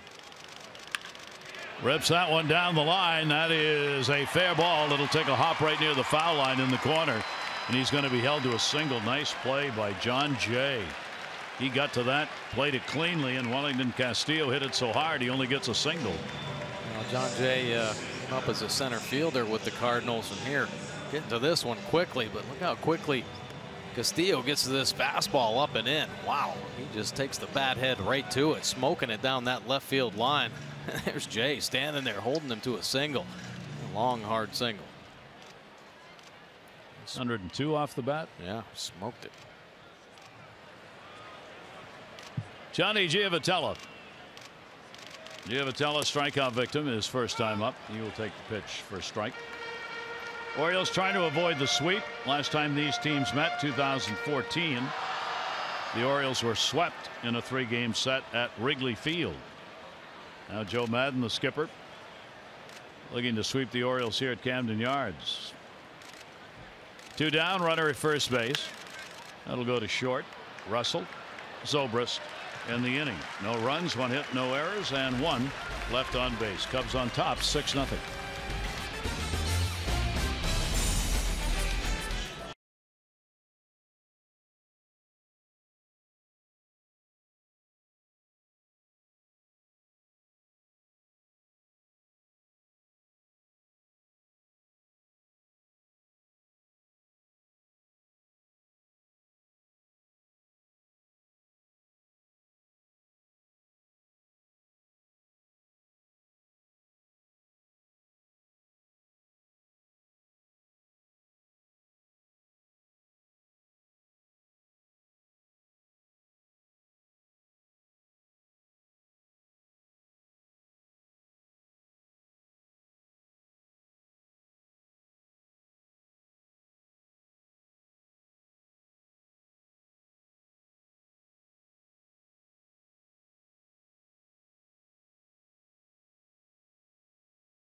Assistant Fire Chief Darren Ware.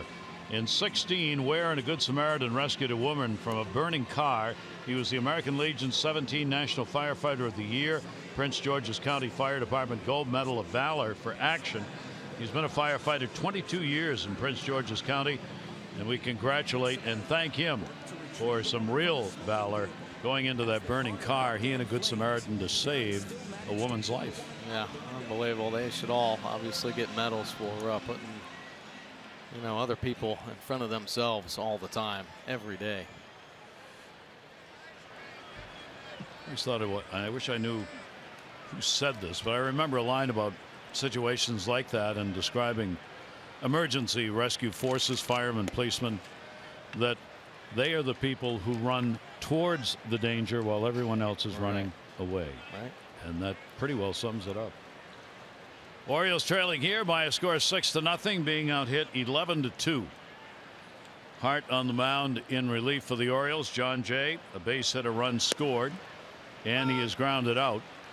We were talking about the sweeps. The Orioles this year have been swept 5 times in 3-game series.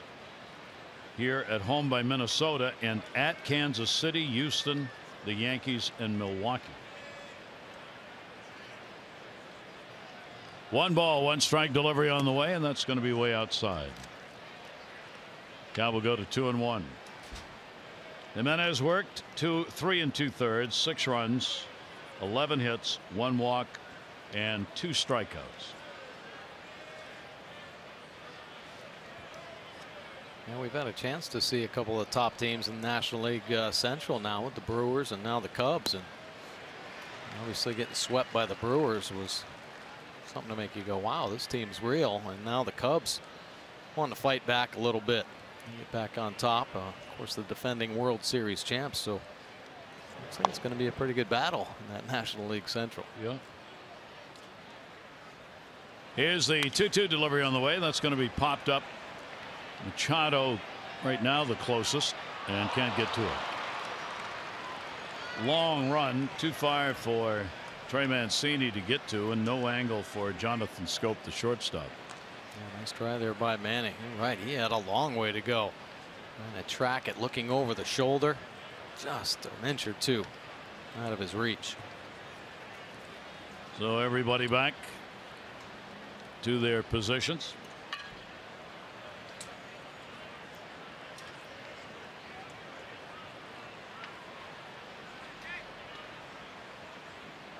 Orioles are now 8-9 in interleague play this year. Cubs are 4-6. Cubs got a number of interleague games left to play this year. 2 ball, 2 strike delivery by Hart, and a swing and a miss. Got him. 2 strikeouts for Donnie.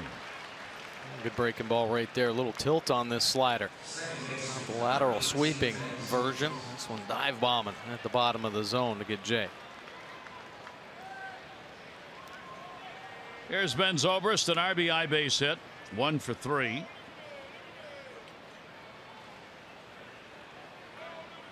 It's been Rizzo and Russell, the only 2 in the lineup for the Cubs who have not been part of the offensive flow, either getting one in or scoring themselves today. A 1-0 count. Zobrist a part of that with the RBI he picked up in the 2nd inning, his 3rd of the 3-game set.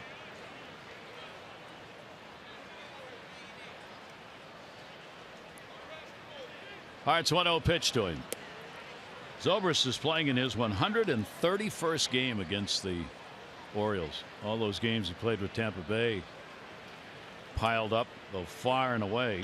The Orioles leader would be J.J. Hardy were he active as far as games played against the Chicago Cubs for Hardy's National League days. In the air to center. Adam Jones. Let's turn to our Major League notebook, and we'll do this on the way back because the Bucks are going to come out and make a pitching change here. He's got Bryant coming up, the right-handed batter. So with that, Michael Givens will come on to pitch. Good job done by Hart. He will leave with 2 out here in the 6th inning.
ball game right now, and he has been dominant here recently. .83 earned run average, 25 Ks in his last 17 games, bringing some noise from the side.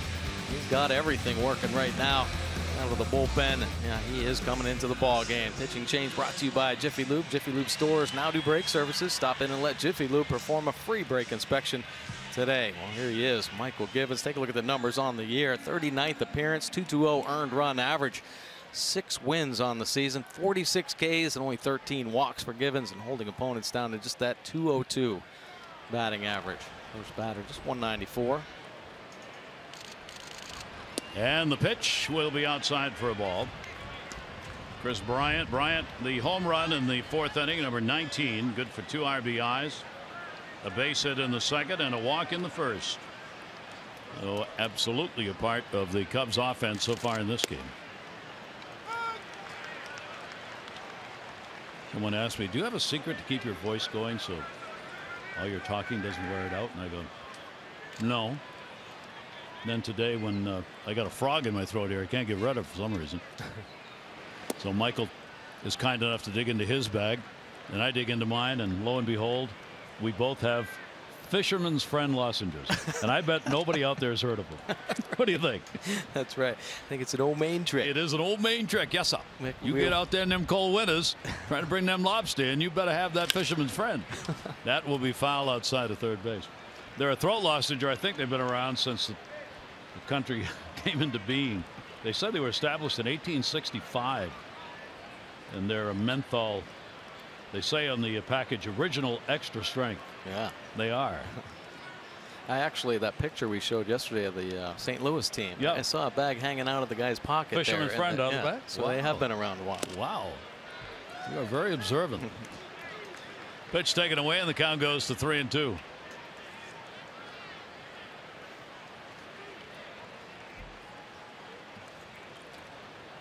Put one of those in your mouth and a lot of DEET around your head, you can go fly fishing for trout. And mosquitoes won't bother you.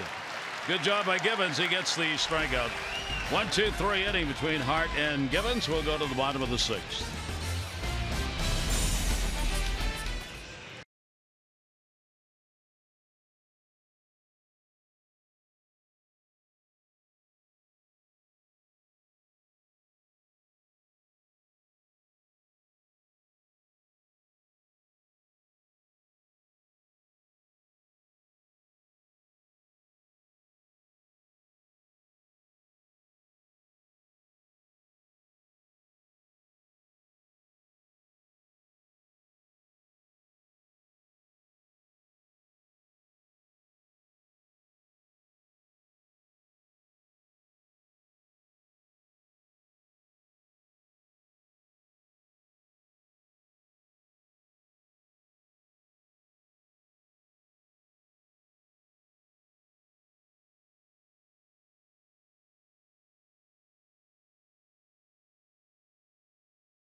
Break brought to you by T-Mobile.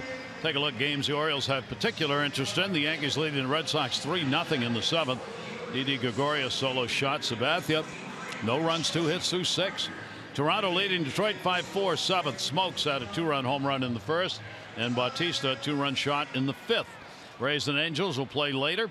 Chris Archer will be on the mound. 5-1, 2-4-8 in 6 starts against the Angels, as the Rays rolling along, having won 4 in a row, 2.5 behind the division leading Red Sox. Yeah. How about that? Kansas City had been making a big run in the Central. They've now lost 5 in a row. They're still only 3 games out, though.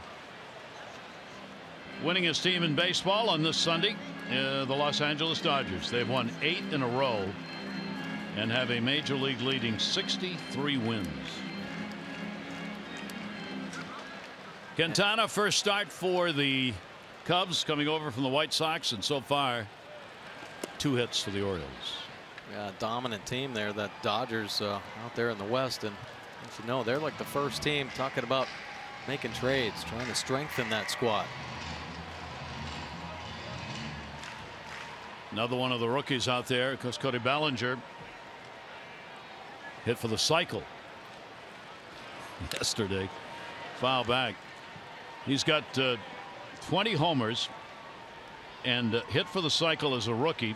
The previous, that's the only time that a rookie has done that, to have as many as 20 home runs and a cycle in the same year. Never mind first half of it, but in the same year. 2-2 delivered. He wasn't even on the opening day roster. He got called up late. Amazing numbers. A year for the young around Major League Baseball. Joey Rickert popped out his first time up. Quintana facing him for only the second time in the game. 2-2 delivery. That's strikeout number 9. Another changeup right there. Primarily been that fastball curveball combination. He wants it down low, but stays elevated and still becomes a very useful pitch by Joey Rickert for the first out. Another K for Quintana. Adam Jones, a double his last time up to lead off the 4th inning and was stranded.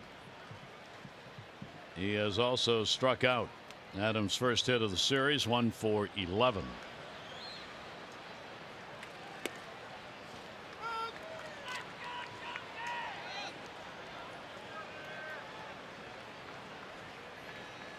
Oh, 1 count, 1 down. Another interesting note, I think we were talking about it yesterday.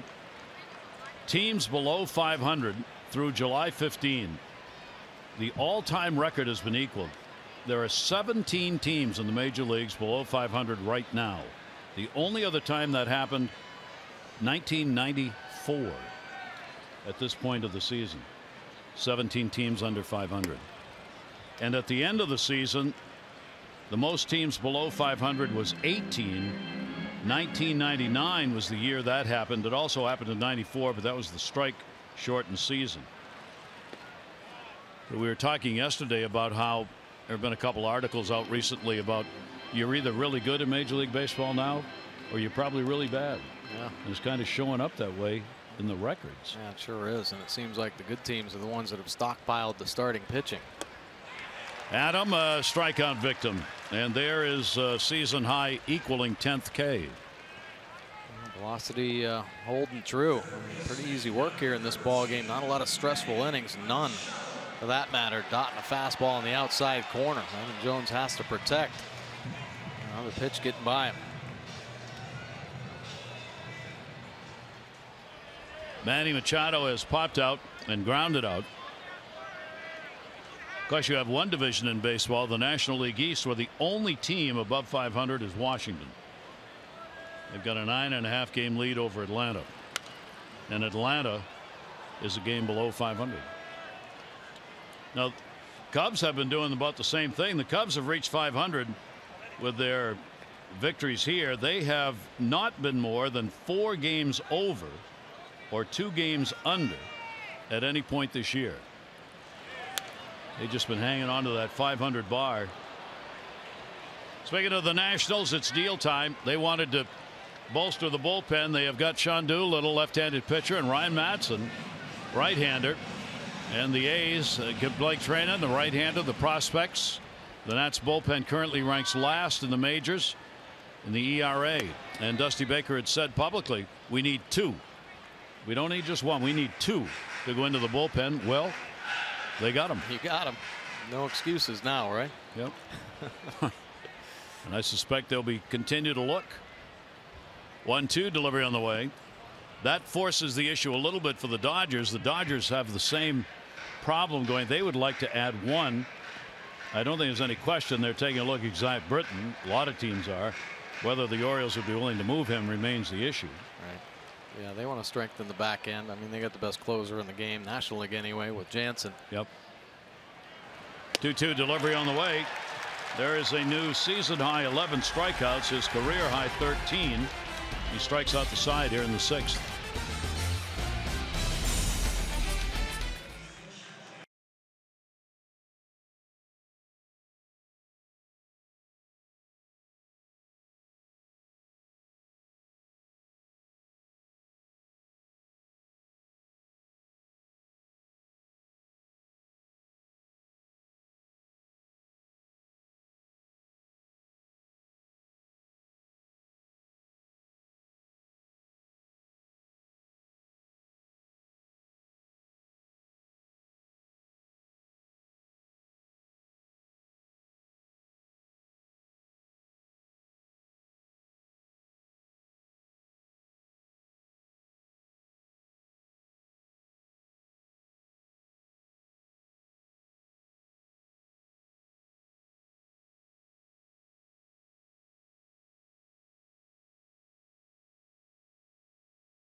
By Antwerpen Toyota. Get in the game this season with a new Toyota from Antwerpen Toyota. Beautiful Sunday here at the ballpark. Boy Scouts on hand in uniform in the upper deck. And a good Sunday crowd. Unfortunately for the Oriole fans amidst, no result they like so far. 6-0. Michael Givens will stay on. He got the strikeout to end the 6th inning. Hart worked 2 innings, 2 strikeouts. Rizzo is 0 for 3. 2 for 12 so far in the series. And he'll take a strike. Well, Orioles offense have yet to be able to figure out Quintana. Maybe a little bit more, putting a new uniform on. He's had tough luck against the Orioles in the past, but on his game this afternoon. 1-4 lifetime, the record Quintana has against the Orioles, including there's that frog again, the 0-1 this year. But you wouldn't know it by the way he's pitching right now. 1 ball, 1 strike count. Rizzo will chop it foul.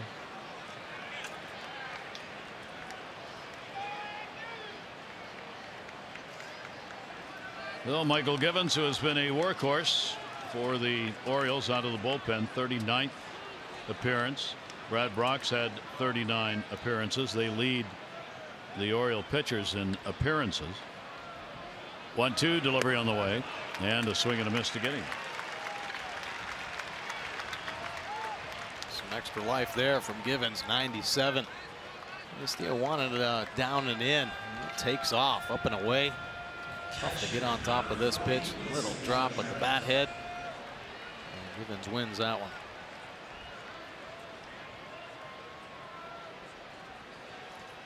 Infield shifting behind Michael Givens as Contreras will go after his first Major League 4-hit game. He has singled 3 times, scored a run. He'll go to short on the big hop this time. Scope the quick throw, and we'll get him. Contreras gets down there in a hurry. Let's take a look at our notebook on this date in baseball history. In 1897, he was 45 years old at the time. The Hall of Famer Cap Anson became the first major leaguer with 3,000 hits, and he got it off Baltimore's George Blackburn. And on this date in 2000, a 1919 Chicago Black Sox autographed baseball was auctioned for $93,666 on eBay. One of the reasons it went so high, shoeless Joe Jackson. His signature was on that ball. Yeah. Schwarber fouls it back for a strike. Still kind of a controversial situation. It seems like every year people arguing to get Shoeless Joe into the Hall of Fame. Yep. But that scandal is what brought the commissioner of Major League Baseball into the game. And Mr. Landis said, no, you're never getting back in, and he hasn't. Yeah, Mountain Landis took over and really set the stage for all commissioners to follow in his dominance in that office over baseball. Yeah. Creating that power of the commissioner to always act in the best interest of the game is a very flexible standard. Right. Ground ball is going to go to the shift. Giovatello's over there to get it. Davis hustles over to the bag, and another solid inning. That's 3 innings in a row the Cubs have gone. 1, 2, 3. Our Mazda do-ups: Schoop, Trumbo, and Davis.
Today is National Ice Cream Day.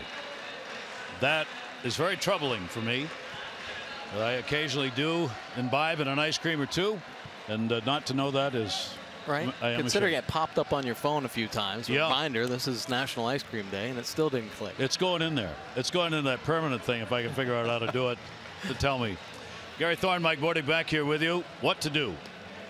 I mean, do you just keep putting the starters out there and continue to see the results we're seeing, just hoping that it gets better? Well, no, I think something has to happen, and there has to be an aggressive move. Obviously, there's been talk about trades, and the Orioles may have to do that. You know, they've already reached down in the minor leagues. Unless they want to try that and see some of the younger arms, see what they can do at this level, take a chance and see them to kind of spark this team a little bit, because sometimes a little bit of fear and uncomfortableness will raise major league players, focus a little bit. Maybe they need just a little bit of a nudge to get them going in the second half. It's so hard, isn't it, for a skipper, GM to make those decisions. Like, you don't want to bring young players up in a losing atmosphere. You don't want to rush them to the major league level, yet you'd like to give them a shot at it to see if they can do it, and certainly the team needs that kind of a shot. Well, I think what has to be shown is subpar won't work up here. Yep. You know, and unfortunately there just isn't enough depth. That's all we talk about is the depth of the organization. It kind of got exposed a little bit the first couple months due to the lack of innings being eaten up by starters. So, you know, we've seen the talent that's in the minor leagues, and I'm not saying it's not good. Is it good enough to sustain here for the next couple months, especially in the starting role? Yeah. And that is a real question. That ball is going to be a base hit into center field. Jonathan Schoop going after the first pitch here in the bottom of the 7th inning and continues his hit streak to 5 games for Schoop. Well, reserve your seats for upcoming promotions, including an infielder's bottle stopper set, Jonathan Schoop bobblehead presented by Ocean City, Maryland, 25th anniversary Oriole Park replica ballpark, and more. Tickets Orioles.com or 888-848-BIRD. First bullpen action we've seen for the Cubs. Carl Edwards Jr. and Zach is up for the Orioles. Mark Trumbo takes the pitch for a strike. Mark has struck out twice, looking to continue a 10-game hit streak. More importantly, try and get it going for the Orioles. They battled back, of course, in game 1 from an 8-0 deficit,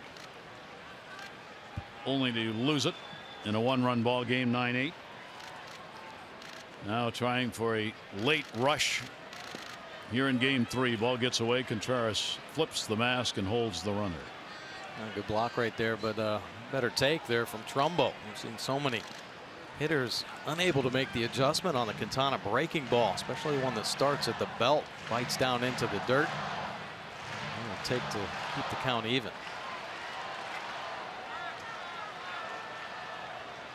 One ball, 1 strike count. Little lob toss over. Schoop not going anywhere. Barely had a lead over there at first base. Quintana's pitched 8 innings twice this year, once against Kansas City, once against Seattle. He won the KC game, non-decision in the Mariners game, and the count goes to 2-1. So the debut, much watched around baseball for Jose Quintana with the Chicago Cubs, certainly is, to this moment, a very successful one. 2 ball, 1 strike count. Rizzo off the bag at first.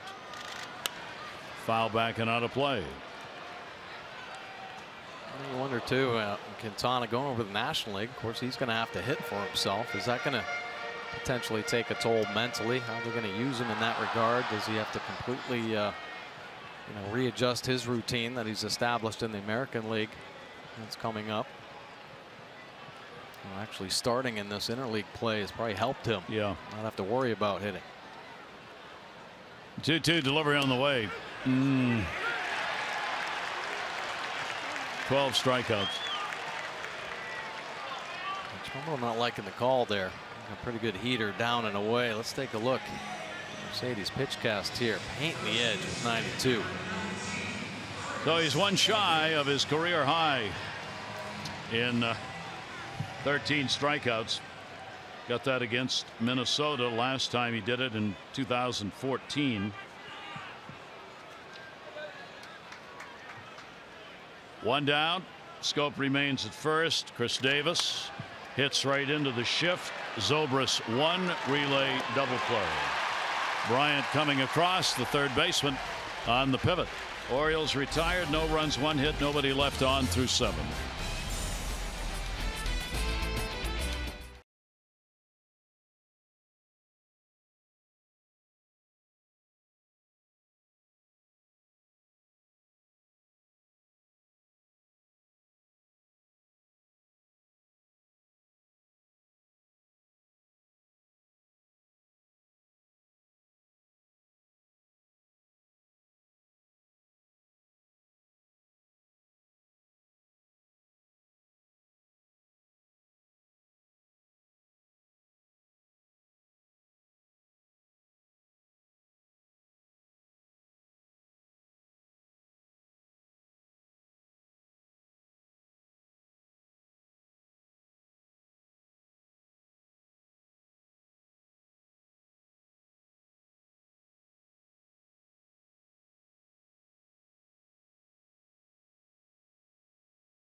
By Miller Lite. Well, Baldo kind of finding himself in a little bit of a jam in the very first innings. You know, he pitches to Rizzo here. Nice little splitty to get into the count. And then the ground ball, but check it out. Jonathan Schoop is the shortstop. Flips to the third baseman, Machado. For the inning-ending double play. Pretty unique 6-5-3 double play turned by the Orioles with a big shift on back in the first inning. And Zach Britton now into the ball game. Continuing to get more work. See his saves. Perfect. 5 for 5. And 208 earned run average. Hasn't had a save opportunity here yet the second half of the season. And opponent's hitting over 300 off Zach Britton. Of course, all his numbers in the first month and a half of the season before he had to spend some time on the DL. Happ will be the first batter up against him. Ian Happ a double. 2 RBIs, 1 for 3 in the ball game, and the breaking ball will be in there for a strike. So the bullpen, Givens an inning and a third, 2 strikeouts. Hart 2 innings, 2 strikeouts. And now Zach Britton. The 0-1 delivery on the way. Coming into the inning, just how successful Quintana has been. The Cubs have had 32 plate appearances in this game. The Orioles have had only 22. So 10 more batters have come to the plate for the Cubs than have come for the Orioles through the first 7 innings of the ball game. Quintana wanting to get a look at Zach Britton out there on the bump. Pitch will be taken down low. Buck said yesterday he felt as though Britton was ready to close, but he just hesitated just a little. This is the one more appearance I think he wanted before he starts using him again regularly in closing situations. Because the Orioles got to get there. Right. 1 ball, 2 strike count.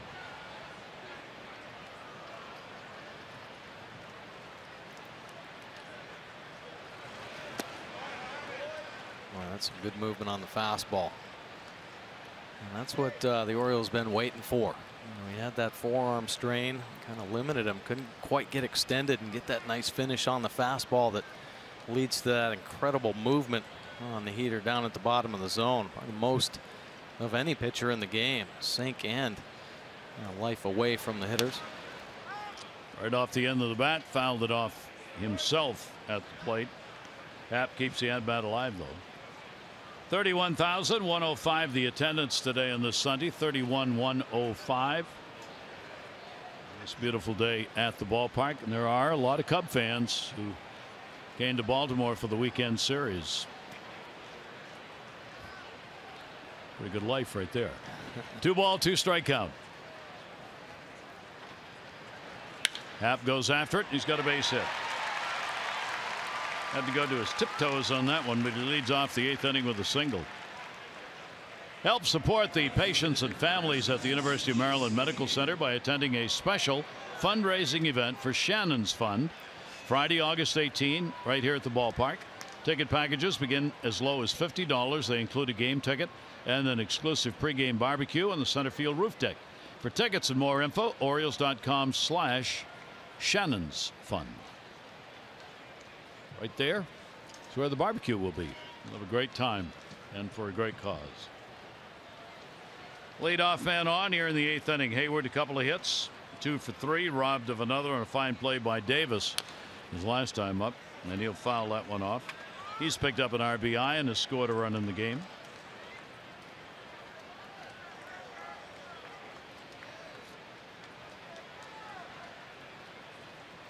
Hayward much more consistent this year offensively than last year. Struggled to the point where gives him time on the bench. His defense really kept him in the lineup. 0-1 delivery on the way. That is a fair ball. So the runner will go to second base. Davis will go to first to get the out on Hayward. And Happ is at second with 1 out.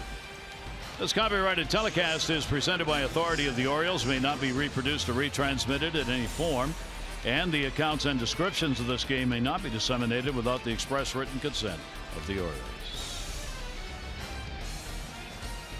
in his own little zone, dancing up a storm. Addison Russell 0 for 3. Runner at second, 1 out.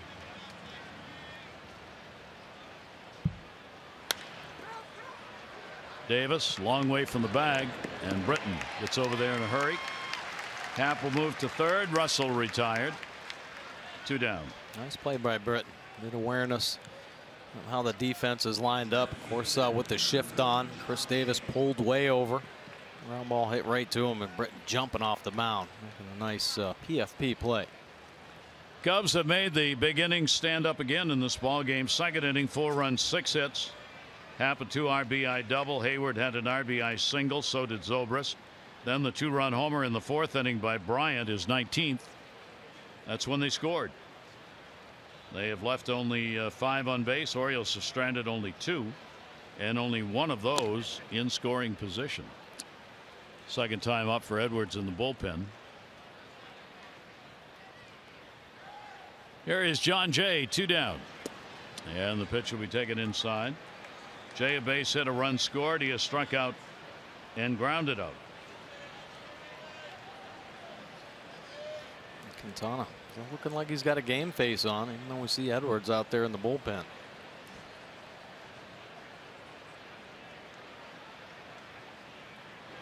Zach Britton's delivery is going to come inside. Quintana's tied a Cubs record for strikeouts in a debut by a Cubs pitcher. His 12 strikeouts tie Matt Garza, who debuted back on April 3rd in 2011 against Pittsburgh. Garza had 12 Ks in that debut game. 2-0 delivery and taken at the knees. So Zach with a 2-ball 1-strike count. Zach's getting that good movement with his fastball. I would say he is right where he left off last season as far as health and good fastball movement, velocity up as well. A little bit low on that one. 54 consecutive saves, tied for second longest streak of its kind with Tom Gordon. So he'll, after this, he'll be back in the save spot. That doesn't mean he'll only pitch in the 9th, but he is ready to pick that role up again. Meeting in the minds over there. 3-1 delivers a strike. Jay tried to coax a walk out of Nick Lentz, the home plate umpire.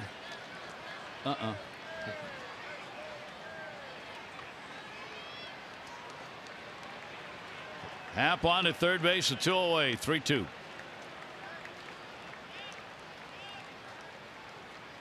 And did walk him on that one.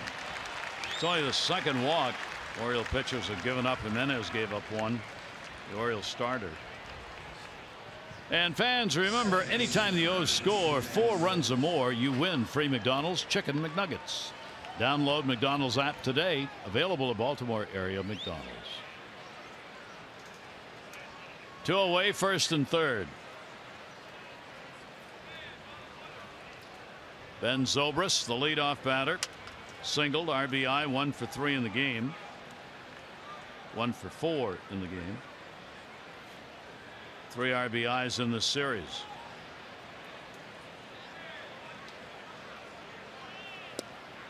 Ate him up on a pitch down and in. That's the one that chews up the right-handers. Goodness. And sometimes it's cutting, sometimes it's sinking. It's all over the place. 5 for 10 runners in scoring position today for the Cubs.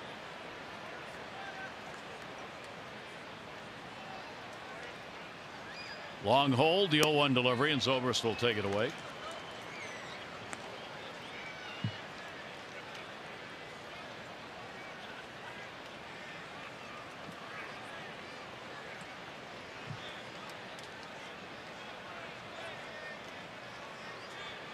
Zobrist 3 for 14 off Zach.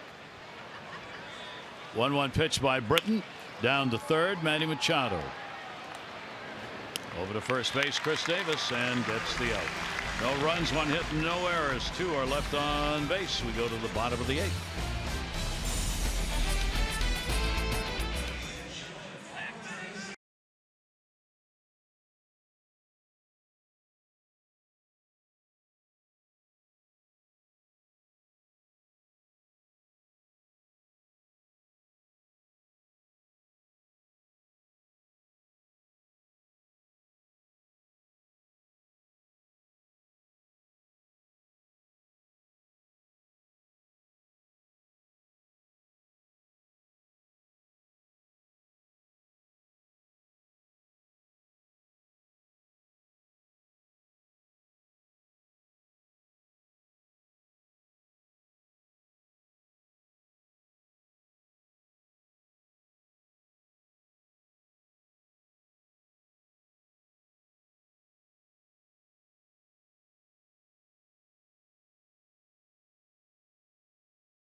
Rangers, Chris Tillman against Andrew Kashner.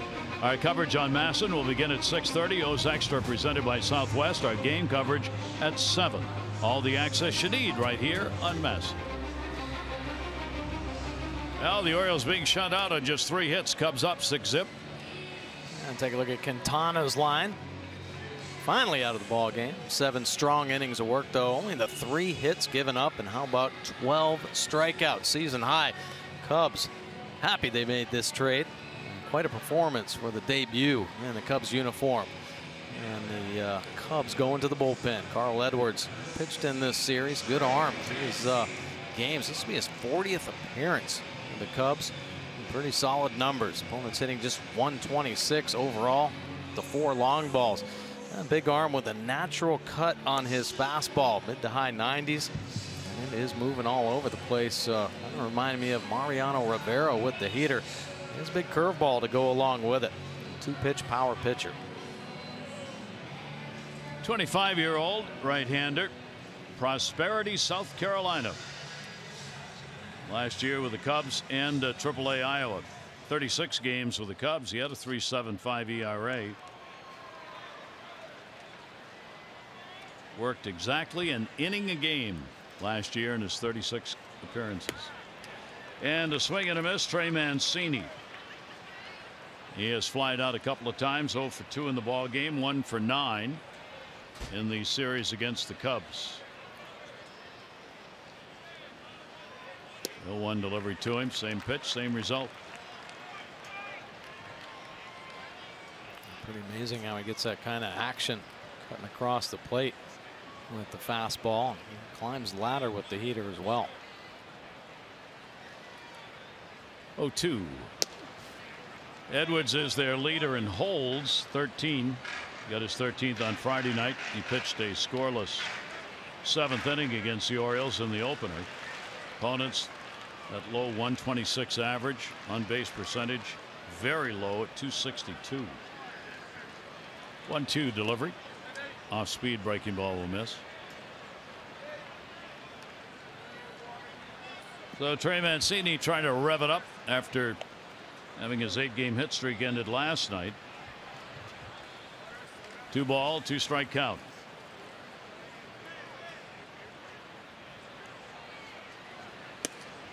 Heat up, got him. A little zoom ball up and in there, 94 miles an hour. He's moving the fastball all around throughout this at bat. Starting him off away. And right to the up and in quadrant. Well executed there. Swing and miss by Mancini. Just 1 hit in this series. Boom, boom. Darren O'Day for the Orioles. Orioles came in 11th in strikeouts. offensively. One of the reasons their on base percentage has not taken the jump they hoped it would. They are 13th in the league in on base percentage, virtually where they were last year. And one of the keys they were trying to build on this year was to up that, so they'd get more people on with runners in scoring position and use their solid numbers in that department. Hasn't happened. Wellington Castillo's fly ball will go to left field. Jay will come in. And there are 2 down. MLB.tv every night, every device. Watch every out-of-market regular season game live. Plus, get free subscriptions to At Bat Premium, the #1 app for live baseball. Blackout and other restrictions apply. Visit MLB.tv for details.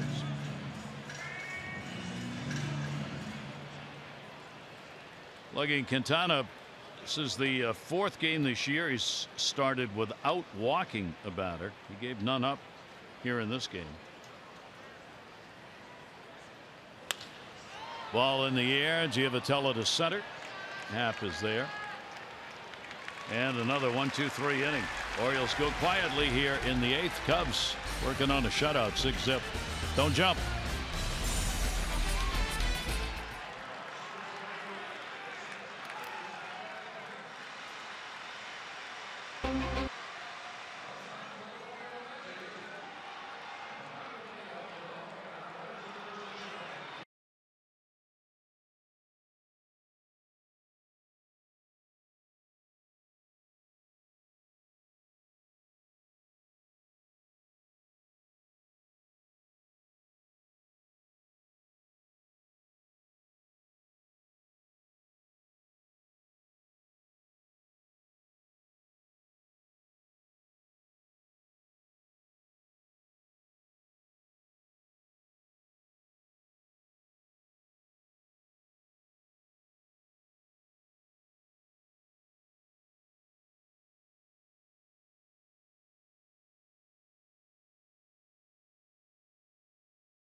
Madison is brought to you by Southwest.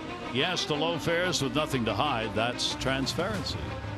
Gary Thorne and Mike Bordy, great to have you with us on this Sunday. Orioles held to just the 3 hits, and they've been scattered about. A double in the 4th inning by Jones was the first hit, and a base hit. Castillo in the 5th, and a base hit in the 7th by Jonathan Schoop. You see Darren O'Day now into the ball game. Look at the numbers here. Opponents hitting 176, but this season he has mastered the lefties. Just 108 on the year. Years past, it has been a problem spot for him, but has found a way to have success, and he'll probably be facing a couple lefties here in this inning. First batters, not much luck, just 103.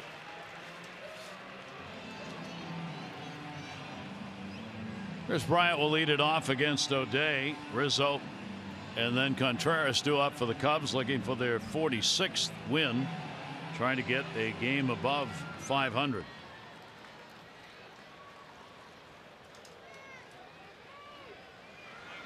Bryant has a home run and a base hit. He's 2 for 3 and a walk. He's picked up 5 hits, 13 at bats in the series. O'Day's delivery hit to short. He's got another one. So Bryant hung in, and on the first pitch delivers a leadoff single here in the 9th.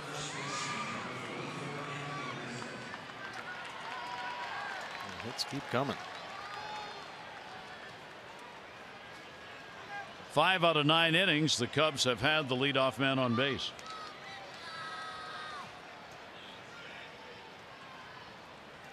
Rizzo's trying to get into the action. He and Addison Russell have not been a part of the offense. 0 for 4 in the ball game. 2 strikeouts, 2 ground ball outs, 1 a double play. 2 for 13 in this 3-game set. Delivery to him. Rizzo will take the pitch inside for a ball.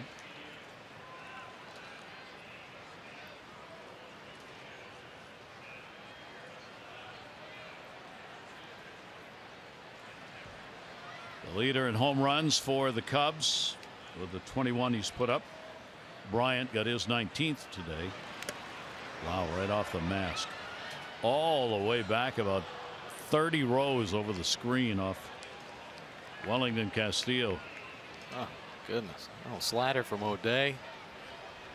Right off the top of the forehead and ended up going about 20 rows up over the backstop into the stands. 1 ball, 1 strike. Been a long enough day for him, hasn't it? Man, didn't need that one. Catches the inside corner. O'Day. And gets ahead of Rizzo with a 1 ball, 2 strike count.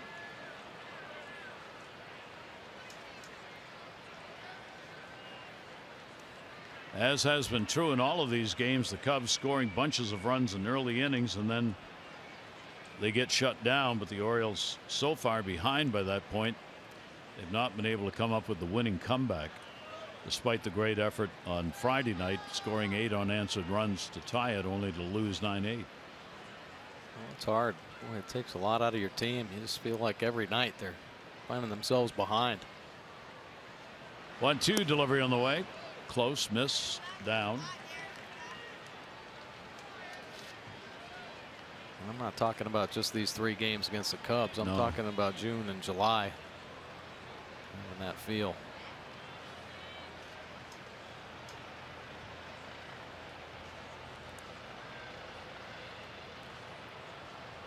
O'Day ready with a 2-2. Bryant short lead at first base. Up high. And as Buck mentioned last night and put emphasis on it, these long innings are deleterious not only to the pitcher suffering through it, but from the team having to stay out on the field defensively. And the summer sun wears you down. Oh, yeah. When it happens game after game. No, listen, they're already kind of worn down mentally. A tough first half, you know, battling through, and start the second half like this. It just gets a little bit deeper into the head. Frustration starts to build. It's tough to stay professional and keep going out there and grinding through and playing as hard as you can every pitch. But night after night, finding yourself behind by a big amount of runs. I mean, it's not just 1 or 2. You know, there's some crooked numbers. Big crooked numbers up there they're trying to overcome. 3 ball, 2 strike count. Delivery to Rizzo, and he'll foul another one away. Cubs not giving up their at bats here in the top of the 9th inning, even with a 6-0 lead.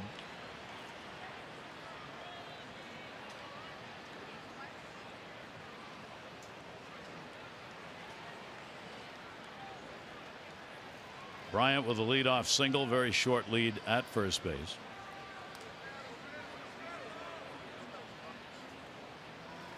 O'Day again, 3-2.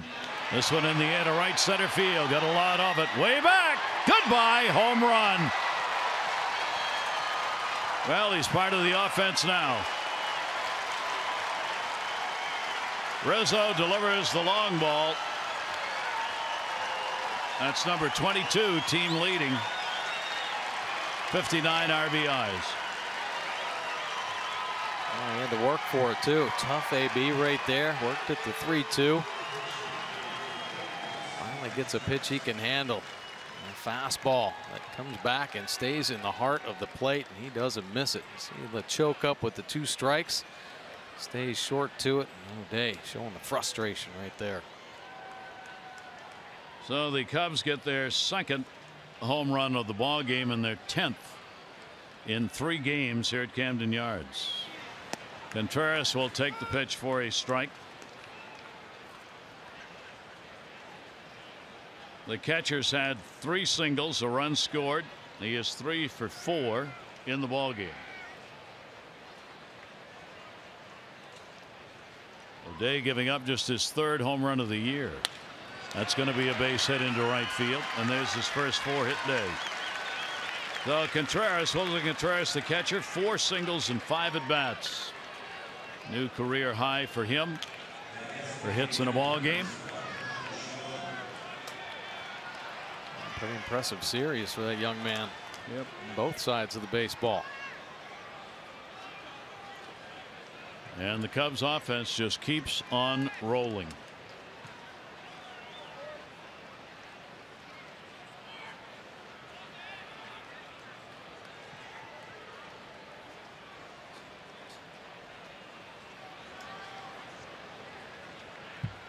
Darren O'Day, 3 batters up, and all 3 have reached 2 singles and a home run. Schwarber has hit a double and scored, struck out twice, and he has grounded out.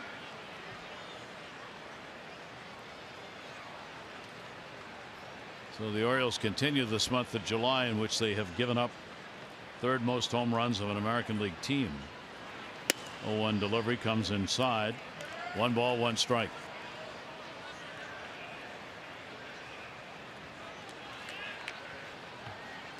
One ball, 1 strike count.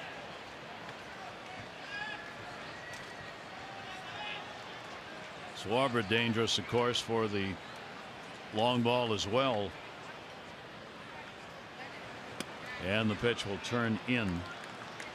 Worthy of a comment, youngsters in particular, when you choke up on the bat, you don't necessarily give away power, and you do get better bat control. You got that right. He drove one out of the yard to center, and you saw he had a good inch. He was way up.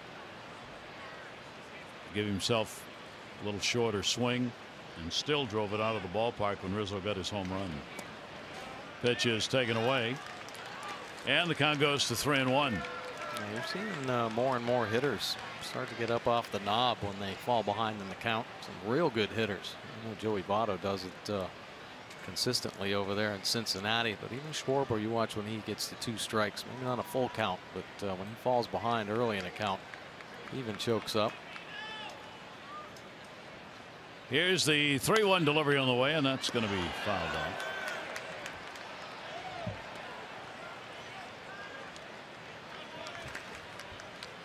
Now the count is full at 3-2. So Darren O'Day having to work extra long and hard here in the top of the 9th inning.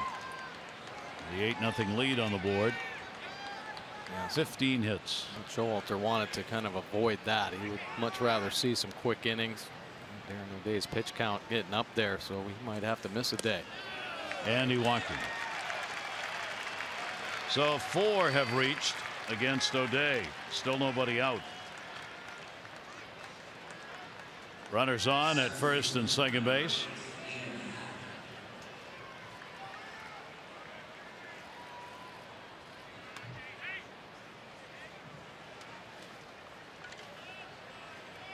Cubs will get their 12th chance with a runner in scoring position in this ball game.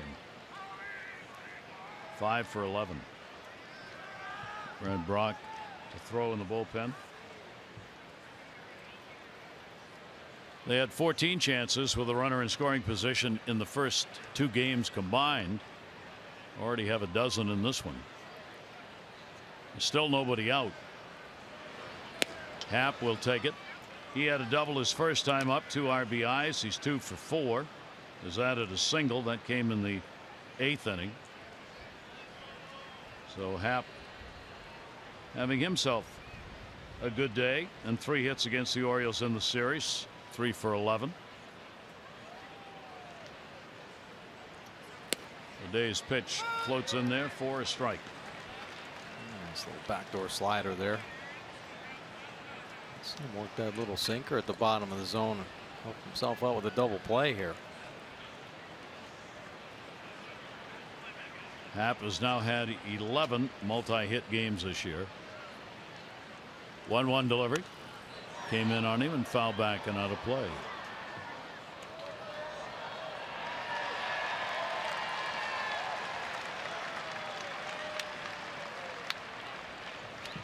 One ball, 2 strike count. Haywood waiting on deck. The Cubs looking to add here in the top of the 9th inning. They got a run in the 9th inning of the ball game yesterday. Got a game-winning home run in Game 1 in the 9th inning of Game 1. The Addison Russell homer that made it 9-8. New bat. Ryan Dunsing for the Cubs.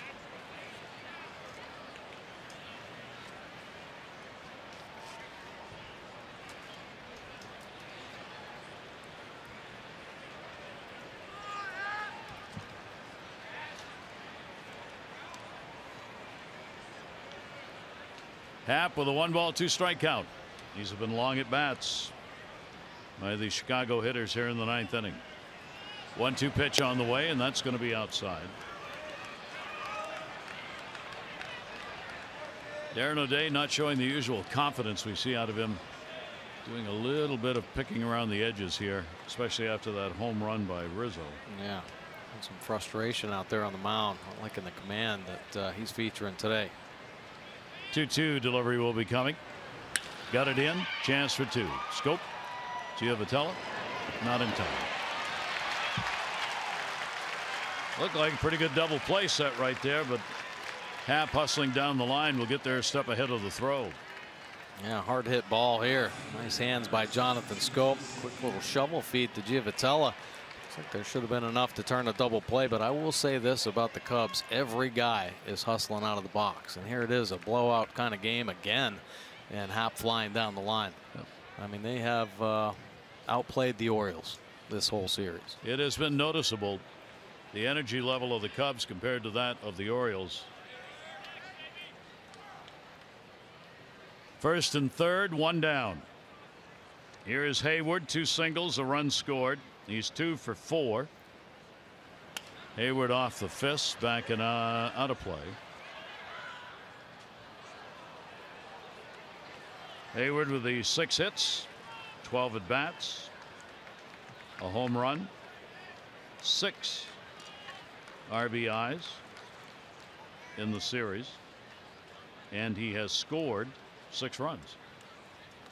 That's a pretty hefty 3 games worth of work right there. Yeah, that's some contribution for sure. Talk about some of the defensive plays he's made out there. 0-1 count.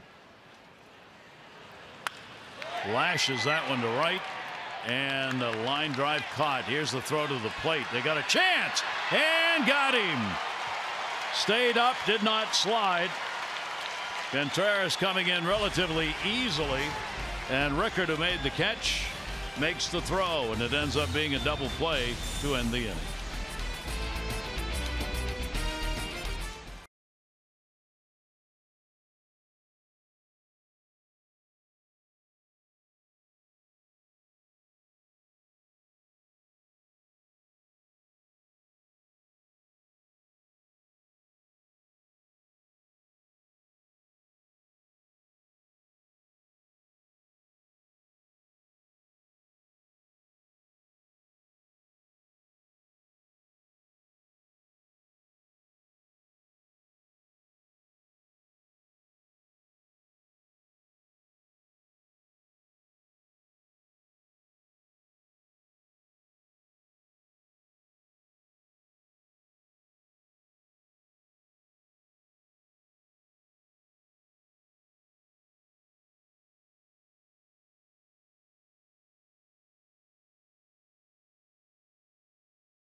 Shutout going to the bottom of the 9th inning, leading at 8-0.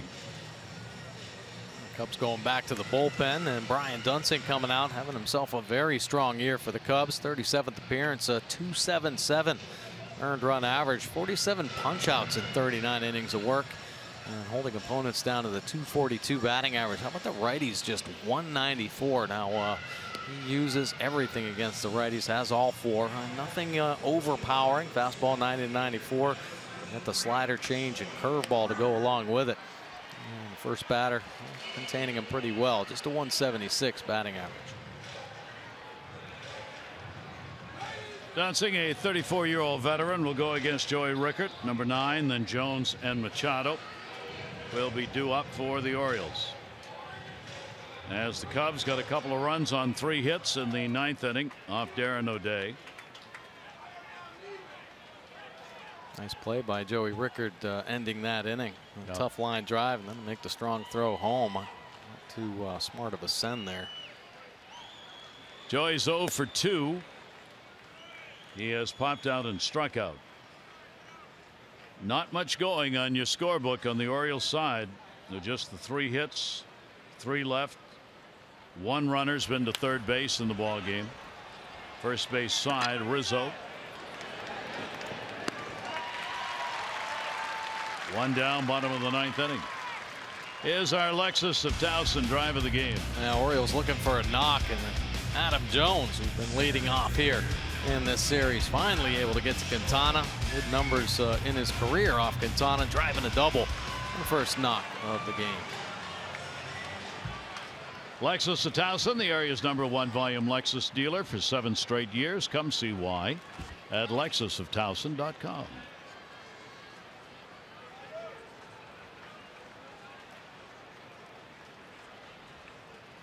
So Adams stands in. Dunsing's delivery fouled off.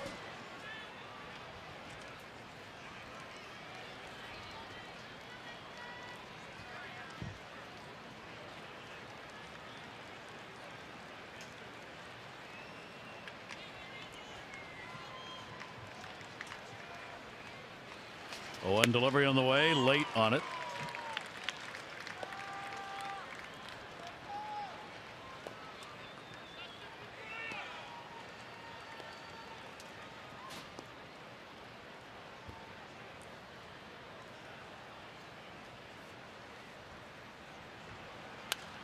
And Adam will foul that one back. Just checking here.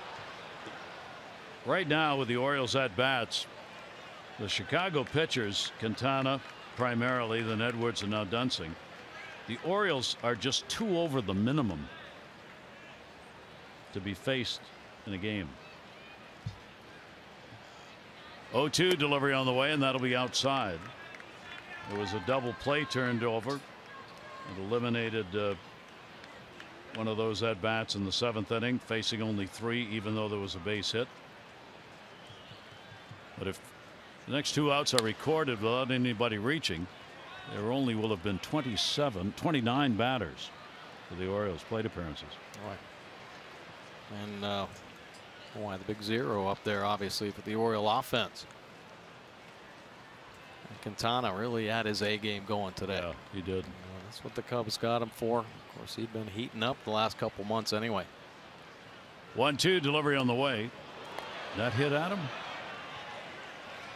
Yes, it did. That back toe.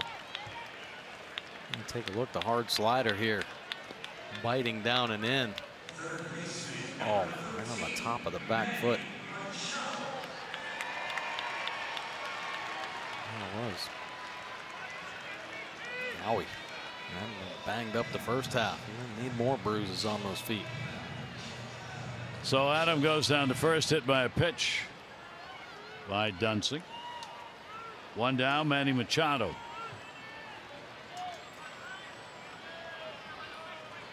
Adams now been hit 5 times on the year. Machado's got an 0 for 3, a strikeout, a ground out, a pop out. Last chance for him to try and continue what is now an 8-game hit streak.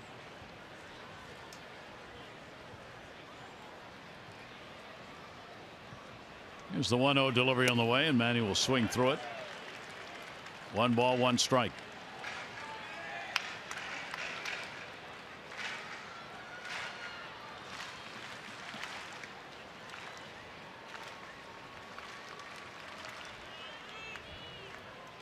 1-1 delivery up. Dunsing not want hitters to dig in. Up, away, in, down, all over the place with the pitches. Here's the 2-1 delivery. That'll be fouled off the other way. A souvenir. Well, definitely not wanting Manny to feel comfortable diving into that outside corner. So brush him back a little bit. And target with the heater away. A favorable count for him. 2-2 delivery to Manny. And outside. The Orioles have been shut out 6 times this year. The Cubs, as a team, have had 3 shutouts to their credit. They are working on the 3-hit shutout here in the 9th inning with 1 down. 3-2 delivery on the way. Manny will foul another one off.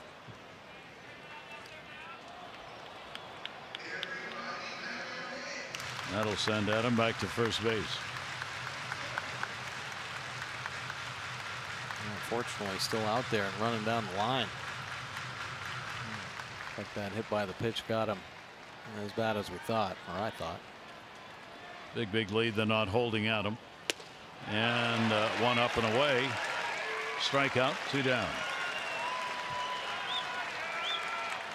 A couple pitches inside kind of opened up that outer edge. Manny a little over aggressive right there. High heater. A little too big with 2 strikes.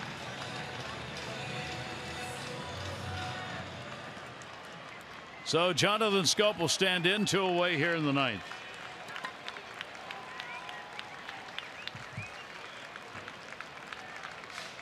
One for 1 off Dunsing. 5-game hit streak, a single his last time up high. Quintana will get the win. He will be 5-8. Makes a very successful major league debut on the Cubs side of it. With no runs, 3 hits, 7 innings. He did not walk a batter, and he struck out a season high 12. 1-0 delivery off speed. Edwards went an inning, had 1 strikeout. Now Dunsing trying to wrap it up. Ubaldo Jimenez will take the loss. He will be 4-5. He gave up 6 runs, 11 hits in just 3 2/3 innings. Hart, Givens, Britton, and O'Day all out of the bullpen. O'Day giving up 2 runs, 3 hits in an inning. The other relievers were not scored on today. But again, a ball game where by the time the relievers came in, the horse was out of the barn. Yeah.